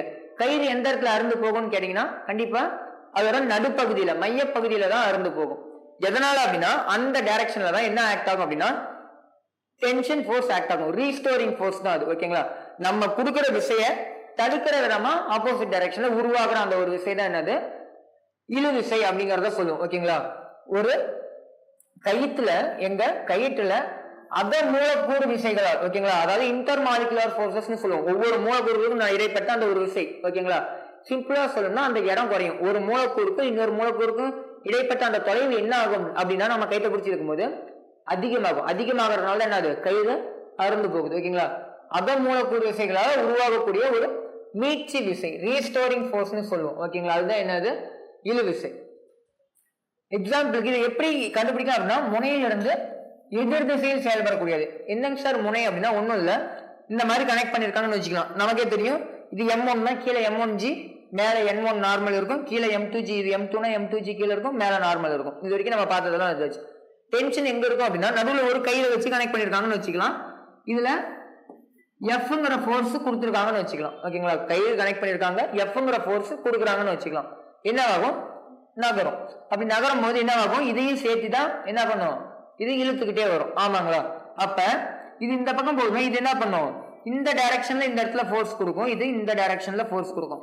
மீனிங் என்னது, இது இந்த பக்கம் இழுக்கிறோம், அதுக்கு ஆப்போசிட் டைரக்ஷன்ல இது இந்த பக்கம். ஓகேங்களா, இதுலயுமே என்னது, இந்த இடத்துல கனெக்ட் இருக்கு, பாயிண்ட் ஆஃப் கான்டாக்ட் இருக்கு, இது என்ன பண்ணும், இது அந்த பக்கம் போக விடாம தடுக்கிறது, இந்த பக்கம் கொஞ்சம் வேல்யூ கொடுக்கும், அதனால இது அதுக்கு ஆப்போசிட்ல. ஓகேங்களா, பாயிண்ட் ஆஃப் கான்டாக்டுக்கு, ஓகேங்களா, இதுதான் பாயிண்ட் ஆஃப் கான்டாக்ட் சொல்லுங்க, எந்த இடத்துல தொட்டுட்டு இருக்கோ அதுக்கு ஆப்போசிட் டைரக்ஷன்ல, இது இதுக்கு ஆப்போசிட் டைரக்ஷன்ல. ஓகேங்களா, அப்படிதான் என்ன இருக்கும், இழுவிசை செயல்படும். எக்ஸாம்பிளுக்கு இந்த மாதிரி ஒரு புள்ளி இருக்குன்னு வச்சுக்கலாம். தமிழ்ல இது என்னன்னு சொல்லுவாங்க அப்படின்னா கப்பி அப்படின்னு சொல்லுவாங்க. அதாவது நம்ம கிராமத்துல கிணத்துல வந்து தண்ணி இறைக்கிறதுக்காக யூஸ் பண்ணுவாங்கல்ல, அதுதான். ஓகேங்களா, அதுல ரெண்டு பக்கமும் ரெண்டு நிறைகளை கட்டி தொங்க விட்டாங்க.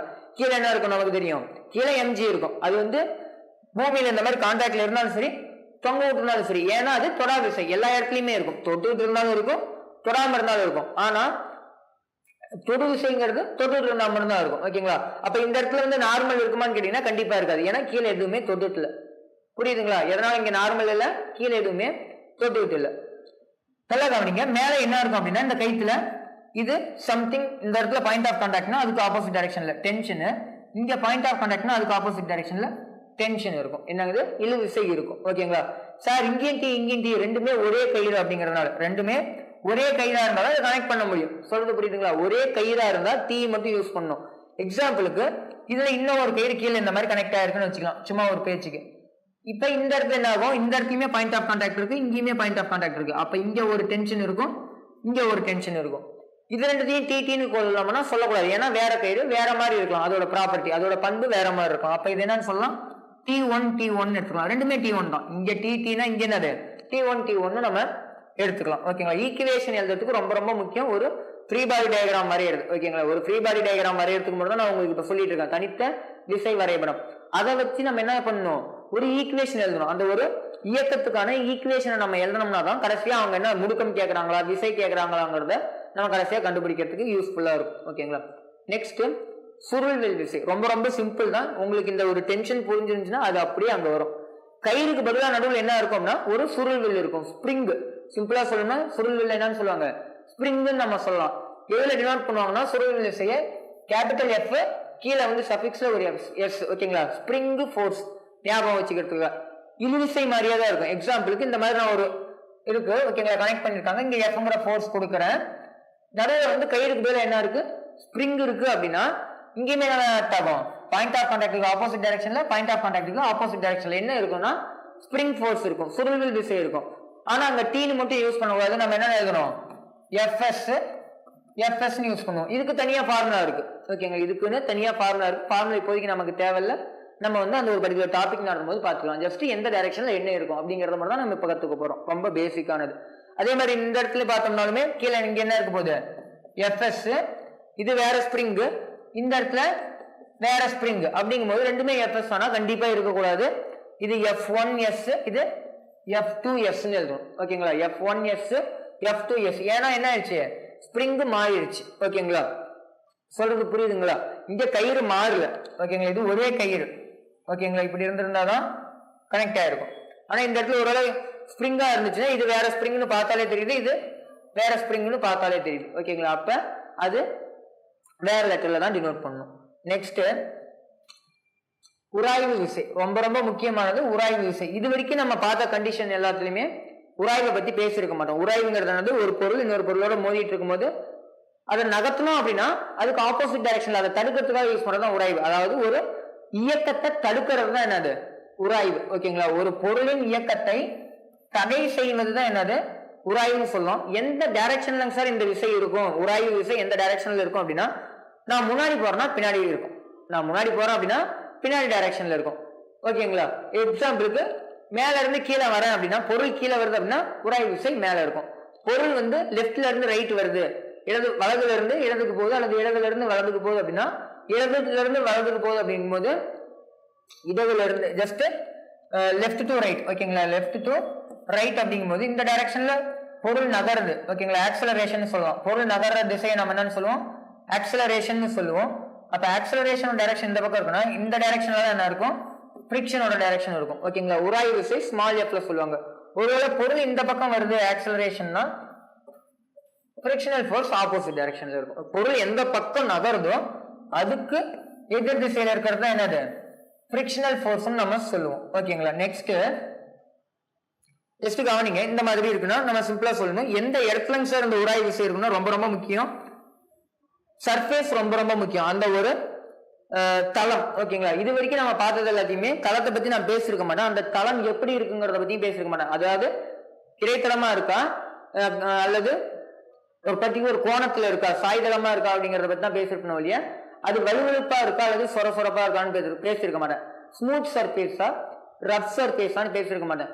ஸ்மூத் சர்ஃபேஸ் அப்படின்னு சொல்லிட்டாங்கன்னா அங்க என்ன இல்ல அர்த்தம்னா, பொருள் நகர்ந்தாலும் அங்க என்ன ஆக்ட் ஆகாத மாதிரி நம்ம கன்சிடர் பண்ணோம் அப்படின்னா உராய்வு விசை இல்லாத மாதிரி தான் நம்ம கன்சிடர் பண்ணோம். ஸ்மூத் சர்ஃபேஸ் வலுவழுப்பான தளம் அப்படின்னு சொல்லிட்டாங்கன்னா அது எந்த வகையான தளமா இருக்கலாம். ஓகேங்களா. இன்க்ளைன்டு பிளேனா இருக்கலாம், ஹரிசாண்டல் பிளேனா இருக்கலாம். ஓகேங்களா. அங்க என்ன இருக்காது, உராய்வு விசை இருக்காது. ஒருவேளை தளம் சொரசொரப்பான தளம் ரஃப் சர்ஃபேஸ் ROUGH. ஓகேங்களா. Rough surface. ஓகேங்களா. ரஃப் சர்ஃபேஸ் அப்படின்னா அங்க என்ன இருக்கும் அப்படின்னா உராய்வு இருக்கும். எக்ஸாம்பிளுக்கு ஃபோர்ஸ் நான் இந்த டைரக்ஷன்ல கொடுக்குறேன், கீழே என்ன இருக்கும் mg, மேல என்ன உங்களுக்கு தெரியும். பொருள் இந்த பக்கம் நகருது, ஆக்சலரேஷன் இந்த டைரக்ஷன்ல இருக்கு அப்படின்னா இந்த பக்கம் என்ன இருக்கும், ஃபிரிக்ஷனல் ஃபோர்ஸ் கண்டிப்பா ஆக்ட் ஆகும். நெக்ஸ்ட் ஒரு இன்க்ளைன்டு பிளேன்ல பார்க்கணும் அப்படின்னா நமக்கே தெரியும், கீழே mg, இங்க mg cos, இங்க mg sin. ஓகேங்களா. மேல நார்மல். ஒருவேளை பொருள் மேல இருந்து கீழே வருதுன்னு வச்சுக்கலாம். பொருள் மேல இருந்து கீழே தான் வருது. அப்ப பொருள் கீழே வருதுன்னா மேல் பக்கம் தான் என்ன இருக்கும், ஃபிரிக்ஷனல் ஃபோர்ஸ் இருக்கும். பொருள் கீழே வருதுன்னா மேல் பக்கம் தான் என்ன இருக்கும், ஃபிரிக்ஷனல் ஃபோர்ஸ் இருக்கும். ஜஸ்ட் இது 5 வகையான ஃபோர்ஸ் வச்சுதான் இந்த ஒரு யூனிட்டே கவர் ஆகும். ஜஸ்ட் இதுக்கு மேல நம்ம என்ன பார்க்க போறோம் அப்படின்னா, ஒரு டிஃபரெண்ட் டைப் ஆஃப் டயக்ராமுக்கு எந்த மாதிரிலாம் இந்த ஃப்ரீ பாடி டயக்ராம் வரையலாம், தனித்து விசை வரையலாம், எந்தெந்த விசை எந்தெந்த டைரக்ஷன்ல இருக்கும் அப்படிங்கிறத பார்க்கலாம். ஃபர்ஸ்ட் இந்த மாதிரி ஒரு டயக்ராம் இருக்குன்னு வச்சுக்கலாம். இது ஏ, இது பின்னு 2 பொருள் இருக்கு. ஓகேங்களா, இந்த டைரக்ஷன்ல நான் ஃபோர்ஸை கொடுக்குறேன். ஓகேங்களா, ரைட்ல இருந்து லெஃப்ட் டைரக்ஷன்ல ஃபோர்ஸை கொடுக்குறேன். முதல்ல ஏங்கிற பில இருந்து வந்துடும். ஏன்னா இந்த இடத்துல தான் வந்து ஃபோர்ஸுக்கு உங்களுக்கு புரிய வைக்கிறதுக்கு அப்பதான் ஈஸியா இருக்கும். ஓகேங்களா, பில பார்த்தோம்னா இந்த டைரக்ஷன்ல என்ன இருக்கு, எஃப் இருக்கு. ஆமாங்களா, இந்த டைரக்ஷன்ல எஃப் இருக்கு, எஃப் வரைஞ்சிட்டேன். கீழே என்ன இருக்கும், எம்ஜி இருக்கும். மேல என்ன இருக்கும், நார்மல் இருக்கும். கீழே எம்ஜி பிங்கிறதுனால எம்பி ஜி, மேல என்ன இருக்கும், நார்மல் இருக்கும். என்னது, நார்மல், பியோட நார்மல்ங்கிறதுனால என்பின்னு யூஸ் பண்ணிட்டேன். நல்லா கவனிங்க, இந்த பாயிண்ட்ல என்ன இருக்கு, பாயிண்ட் ஆஃப் கான்டாக்ட் இருக்கு. என்ன இருக்கு, பாயிண்ட் ஆஃப் கான்டாக்ட். வேற கலர் யூஸ் பண்ணிக்கலாம்னு நினைக்கிறேன், ஜஸ்ட் டிஃபர் ஆகி தெரியணும் அப்படிங்கிறதுக்காக. இந்த இடத்துல என்ன இருக்கு, பாயிண்ட் ஆஃப் கான்டாக்ட் இருக்கு. இந்த ஒரு பொருளுக்கும் இந்த ஒரு பொருளுக்கும் நடுவுல மோதல் இருக்கு. ஓகேங்களா, அப்ப இந்த இடத்துலயுமே என்ன ஆகும் அப்படின்னா நார்மல் ஃபோர்ஸ் ஆக்ட் ஆகும். இந்த இடத்துலயும் இந்த இடத்துலயும் 2 பக்கமுமே ஆக்ட் ஆகும். இது வந்து இதை புஷ் பண்ணி தள்ளும் போது இது இந்த பக்கம் தள்ளுது அப்படின்னா அதுவுமே இந்த பக்கம் இதை தள்ளும். இதோட வெயிட் சொல்றது புரியுதுங்களா? ஒவ்வொரு விசைக்கும் அதற்கு சமமான எதிர் விசை உண்டு அப்படிங்கறத நம்ம படிச்சிருக்கோம். நம்ம இதை வச்சு இதை தள்ளணும்னா இது மேல ஒரு ஃபோர்ஸ் கொடுக்குது, அது நார்மல். இந்த ஏங்கிற பொருள் பிங்கிற பொருள் ஏ மேல கொடுக்கறது. அதை ஆப்போஸ் பண்றவங்க இது என்ன பண்ணும், இதுவுமே அது மேல கொடுக்கும். எந்த அளவுக்கு கொடுக்கும்னா இது மேல எவ்வளவு வேகத்துல படிச்சோ அதே வேகத்தை இங்கேயுமே கொடுக்கும். ஓகேங்களா, அப்ப இந்த டைரக்ஷன்ல என்ன இருக்கு, இந்த ஒரு பொருள் மேல இந்த டைரக்ஷன்ல இந்த ஒரு பொருள் மேல இருக்கிறது என்னது, நார்மல். அப்ப அந்த ஒரு நார்மல் தான் இந்த டைரக்ஷன்ல வரைஞ்சிருக்கேன். அந்த ஒரு பொருள் மேல எத்தனை விசை இருக்கு, 4 விசை இருக்கு. கீழே எம்ஜி, மேல நார்மல். இந்த டைரக்ஷன்ல ஒரு ஃபோர்ஸ், நான் கொடுத்த ஃபோர்ஸ் இந்த பொருள் மேல போயிட்டு அதை ஆப்போஸ் பண்றதுக்காக இந்த டைரக்ஷன்ல ஒரு ஃபோர்ஸ், அதுதான் இந்த எண். நெக்ஸ்ட் நல்லா கவனிங்க, இந்த ஒரு பொருள் ஏங்கிற பொருள்ல கீழே என்ன இருக்கும், எம்ஜி இருக்கும். மேல என்ன இருக்கும், நார்மல் இருக்கும். அது நமக்கு தெரிஞ்சதுதான், கீழே எம்ஜி மேல நார்மல். ஓகேங்களா, இப்ப இந்த எண் இருக்கு இல்லைங்களா, இந்த எண் எந்த டைரக்ஷன் இருக்கு, இந்த டைரக்ஷன் இருக்கு. அவ்வளவுதான். இந்த எஃப் சார் கேட்டீங்கன்னா அந்த எஃப் இது மேல படல, இந்த எண் தான் இது மேல பட்டிருக்கு. ஆமாங்களா, இந்த பொருள் மேல பட்டது இந்த எஃப் மட்டும்தான். அந்த எஃப்னால ஃபோர்ஸ்னால இங்க உருவானது என்னது, நார்மல். ஓகேங்களா, இங்க 10 இருக்கு அப்படின்னா இங்கேயுமே 10 இருக்குன்னு அவசியம் இல்லைல்ல. புரியுதுங்களா, அந்த விசை வந்து எவ்வளவு நமக்கு தெரியணும், அதை கண்டுபிடிக்கிறது தான் யூஸ் பண்ணுது. ஆனா கண்டிப்பா 10 இருக்க முடியாது. அதனாலதான் வேற லெட்டர் அந்த நார்மல்ங்கிற ஃபோர்ஸை நம்ம யூஸ் பண்றோம். நெக்ஸ்ட் அந்த டயக்ராம் பாத்தீங்கன்னா ஜஸ்ட் இதுக்கு அப்படியே ஆப்போசிட்டா இருக்கிற மாதிரி தெரியும். ஓகேங்களா, ஃபர்ஸ்ட் ஏங்கிற பொருள் மேல பார்த்தோம்னா இங்க என்ன இருக்கும், இங்க பாயிண்ட் ஆஃப் கான்டாக்ட் இருக்கு. இங்க ஒரு நார்மல், இங்க ஒரு நார்மல், இங்க ஒரு எம்ஜி, இங்க ஒரு எம்ஜி, இங்கேயுமே என்னது ஒரு எம்ஜி, இங்க ஒரு நார்மல். ஓகேங்களா, ஜஸ்ட் அவ்வளவுதான். அது அப்படியே வரைஞ்சோம்னா ஏங்கிற பொருளுக்கு எஃப்ங்கிற ஃபோர்ஸ் இந்த டைரக்ஷனு, கீழே எம்ஜி மேல நார்மல். இந்த டைரக்ஷன் என்ன இருக்கு, இது போய் அது மேல மோதுறதுனால அதை ஆப்போஸ் பண்ற ஒரு நார்மல் இருக்கு. ஓகேங்களா, அந்த பொருளுக்கு கீழே எம்ஜி மேல நார்மல், இந்த ஒரு நார்மல். ஓகேங்களா, நீங்க என்ன பண்றீங்க அப்படின்னா இந்த ஒரு டயக்ராமுக்கு நீங்க வரைஞ்சு பாருங்க. இந்த இடத்துல ஃபர்ஸ்ட் ஃபோர்ஸ் கொடுக்குற மாதிரியும். ஓகேங்களா, நெக்ஸ்ட் இதுக்கு நீங்க மாத்திக்கலாம், அந்த இடத்துல இடம் இல்லை. ஓகேங்களா, நோ ப்ராப்ளம். இந்த டைரக்ஷன்ல ஒரு ஃபோர்ஸும் இந்த டைரக்ஷன்ல அந்த ஒரு பர்டிகுலர் சிஸ்டம்க்கு ஒரு ஃபோர்ஸும் கொடுக்குறீங்க அப்படின்னா மூணுத்துக்கும் என்னென்ன வரும், இது A B C, same A B C. Free body diagram வரைஞ்சு பாருங்க எந்த மாதிரி வருது, எந்தெந்த ஃபோர்ஸ் எந்த டைரக்ஷன்ல இருக்கு அப்படிங்கிறது. நெக்ஸ்ட் கொஞ்சம் டிஃப்ரெண்டா பார்க்கணும் அப்படின்னா ரொம்ப டிஃபிகல்ட்லாம் இல்லை, ரொம்ப சிம்பிளும் இல்லை. ஓகேங்களா, ஓரளவுக்கு மீடியமான ஒரு டேர்ம்ஸ் சொல்லலாம். ஓகேங்களா, இந்த ஒரு பர்டிகுலர் சிஸ்டம், இந்த மாதிரி ஒரு சிஸ்டம் இருக்கு. இதுக்கு பேர் என்னது, ஏற்கனவே சொல்லியிருக்கேன், கப்பி. ஓகேங்களா, இங்கிலீஷ்ல புள்ளின்னு சொல்லுவாங்க, அதனால கேபிட்டல் பில வந்து டினோட் பண்ணியிருக்கேன். ஓகேங்களா, புள்ளின்னு இங்கிலீஷ்ல சொல்லுவாங்க. ஒரு பொருள் என்ன சர்ஃபேஸ், இது ரஃப் சர்ஃபேஸ்னு சொல்லிட்டாங்க. அப்ப என்னது, சொரசொரப்பான தளம்னு பேரா, சொரசொரப்பான தளம். அப்படின்னா அதுல என்ன இருக்கும், உராய்வு கண்டிப்பா இருக்கும். என்ன இருக்கும், உராய்வு இருக்கும். ஓகேங்களா, சிம்பிளா சொல்லணும்னா. இதே வந்து ஸ்மூத் சர்ஃபேஸ் அப்படின்னு சொல்லியிருந்தாங்கன்னா உராய்வு இருக்காது. ஓகேங்களா, இது கப்பி அப்படிங்கும் போது அதுல வந்து ஒரு வெயிட் நான் தொங்க விட்டுருக்கேன், ஒரு நிறைய தொங்க விட்டுருக்கேன், விச் மீன்ஸ் அது வெயிட்டா ஆக்ட் ஆகும். ஓகேங்களா, அது எம்ஜி கீழே ஆக்ட் ஆகும். ஒரு கயிறு இருக்கும்போது மேல என்ன இருக்கும்? கண்டிப்பா டென்ஷன் இருக்கும். ஓகேங்களா? கீழே mg இருக்குன்னா கயிற்றுல தொங்க விட்டுருக்காங்கன்னா mg. இது வந்து என்ன போகுது? கீழே போவோம் அப்படின்னா இதுவும் என்ன ஆகும்? நகரும். ஏன்னா ஒன்னோட ஒண்ணு கனெக்ட்ல இருக்கு. ஓகேங்களா? அப்ப இதுவும் நகரும், இதுவும் வரும். அப்ப பொருள் இந்த டைரக்ஷன்ல நகரும். ஆமாங்களா? சொல்றது புரியுதுங்களா? இந்த பொருள் இந்த டைரக்ஷன்ல நகரும். ஆக்சலரேஷன் நகர் பொருள் எந்த டைரக்ஷன் நகருதோ அதை நம்ம என்ன எடுத்துக்கணும்? ஆக்சலரேஷன் எடுத்துக்கணும். ஓகேங்களா? அப்ப இது மேல என்னதான் சார் இருக்கும்? பிக்கு சிம்பிளா வரணும், அவ்வளவுதான். மேல டென்ஷன், கீழே mbg, அவ்வளவுதான். பட் இந்த பொருளுக்கு கீழே mg இருக்கும், மேல நார்மல் இருக்கும். இது கயிறு. ஓகேங்களா? இது ஒரே கயிறா இருக்கு அப்படிங்கறதுனால தான் இங்க டென்ஷன், இங்க மேல என்ன இருக்கும்? டென்ஷன் தான் எடுப்போம். ஓகேங்களா? பட் இந்த பொருள் இந்த பக்கம் நகர்றது ரஃப் சர்ஃபேஸ்ங்கிறதுனால பொருள் நகர்றதுக்கு ஆப்போசிட் டைரக்ஷன்ல என்ன இருக்கும்? ஃப்ரிக்ஷன் இருக்கும். ஜஸ்ட் இந்த இடத்துல தான் என்ன இருக்கும்? ஃப்ரிக்ஷன் இருக்கும். ஓகேங்களா? ஆப்போசிட் டைரக்ஷன்ல. ஜஸ்ட் இங்க ஒரு இன்க்ளைன்டு பிளேனுக்கு வருவோமே, இன்க்ளைன்டு பிளேன்லயே அதே மாதிரி ஒண்ணு வச்சு தொங்க விட்டுருக்காங்க. ஓகேங்களா? ஒரு பொருள் இந்த மாதிரி தொங்க விட்டாங்க, அது இன்க்ளைன்டு பிளேன்ல இருக்கு. ஜஸ்ட் சிம்பிள் தான். இது தொங்க விட்டுருக்காங்க போது கீழே என்ன இருக்கும்? mg தான் இருக்கும். பொருள் இந்த பக்கம் கீழே வருது அப்படின்னு நம்ம கன்சிடர் பண்ணோம்னா இந்த பொருள் எங்க வரும்? இது இப்படி வரும். ஆமாங்களா? ஆக்சலரேஷன் இந்த மாதிரி மேல வரும். ஓகேங்களா? இங்க மேல டென்ஷன். ஒரு இன்க்ளைன்டு பிளேன் இருக்குன்னா நார்மலா நம்ம என்ன பண்ணலாம்? கீழே ஸ்ட்ரைட்டா mg நமக்கு தெரிஞ்சதுதான். இங்க என்ன இருக்கும்? இங்க இடம் தீட்டானா இந்த இடமும் தீட்டா. அப்ப இது என்னது? mg cos தீட்டா, கீழே mg sin தீட்டா. ஸ்ட்ரைட்டா மேல இந்த ஒரு தளத்துக்கு செங்குத்தா நார்மல்.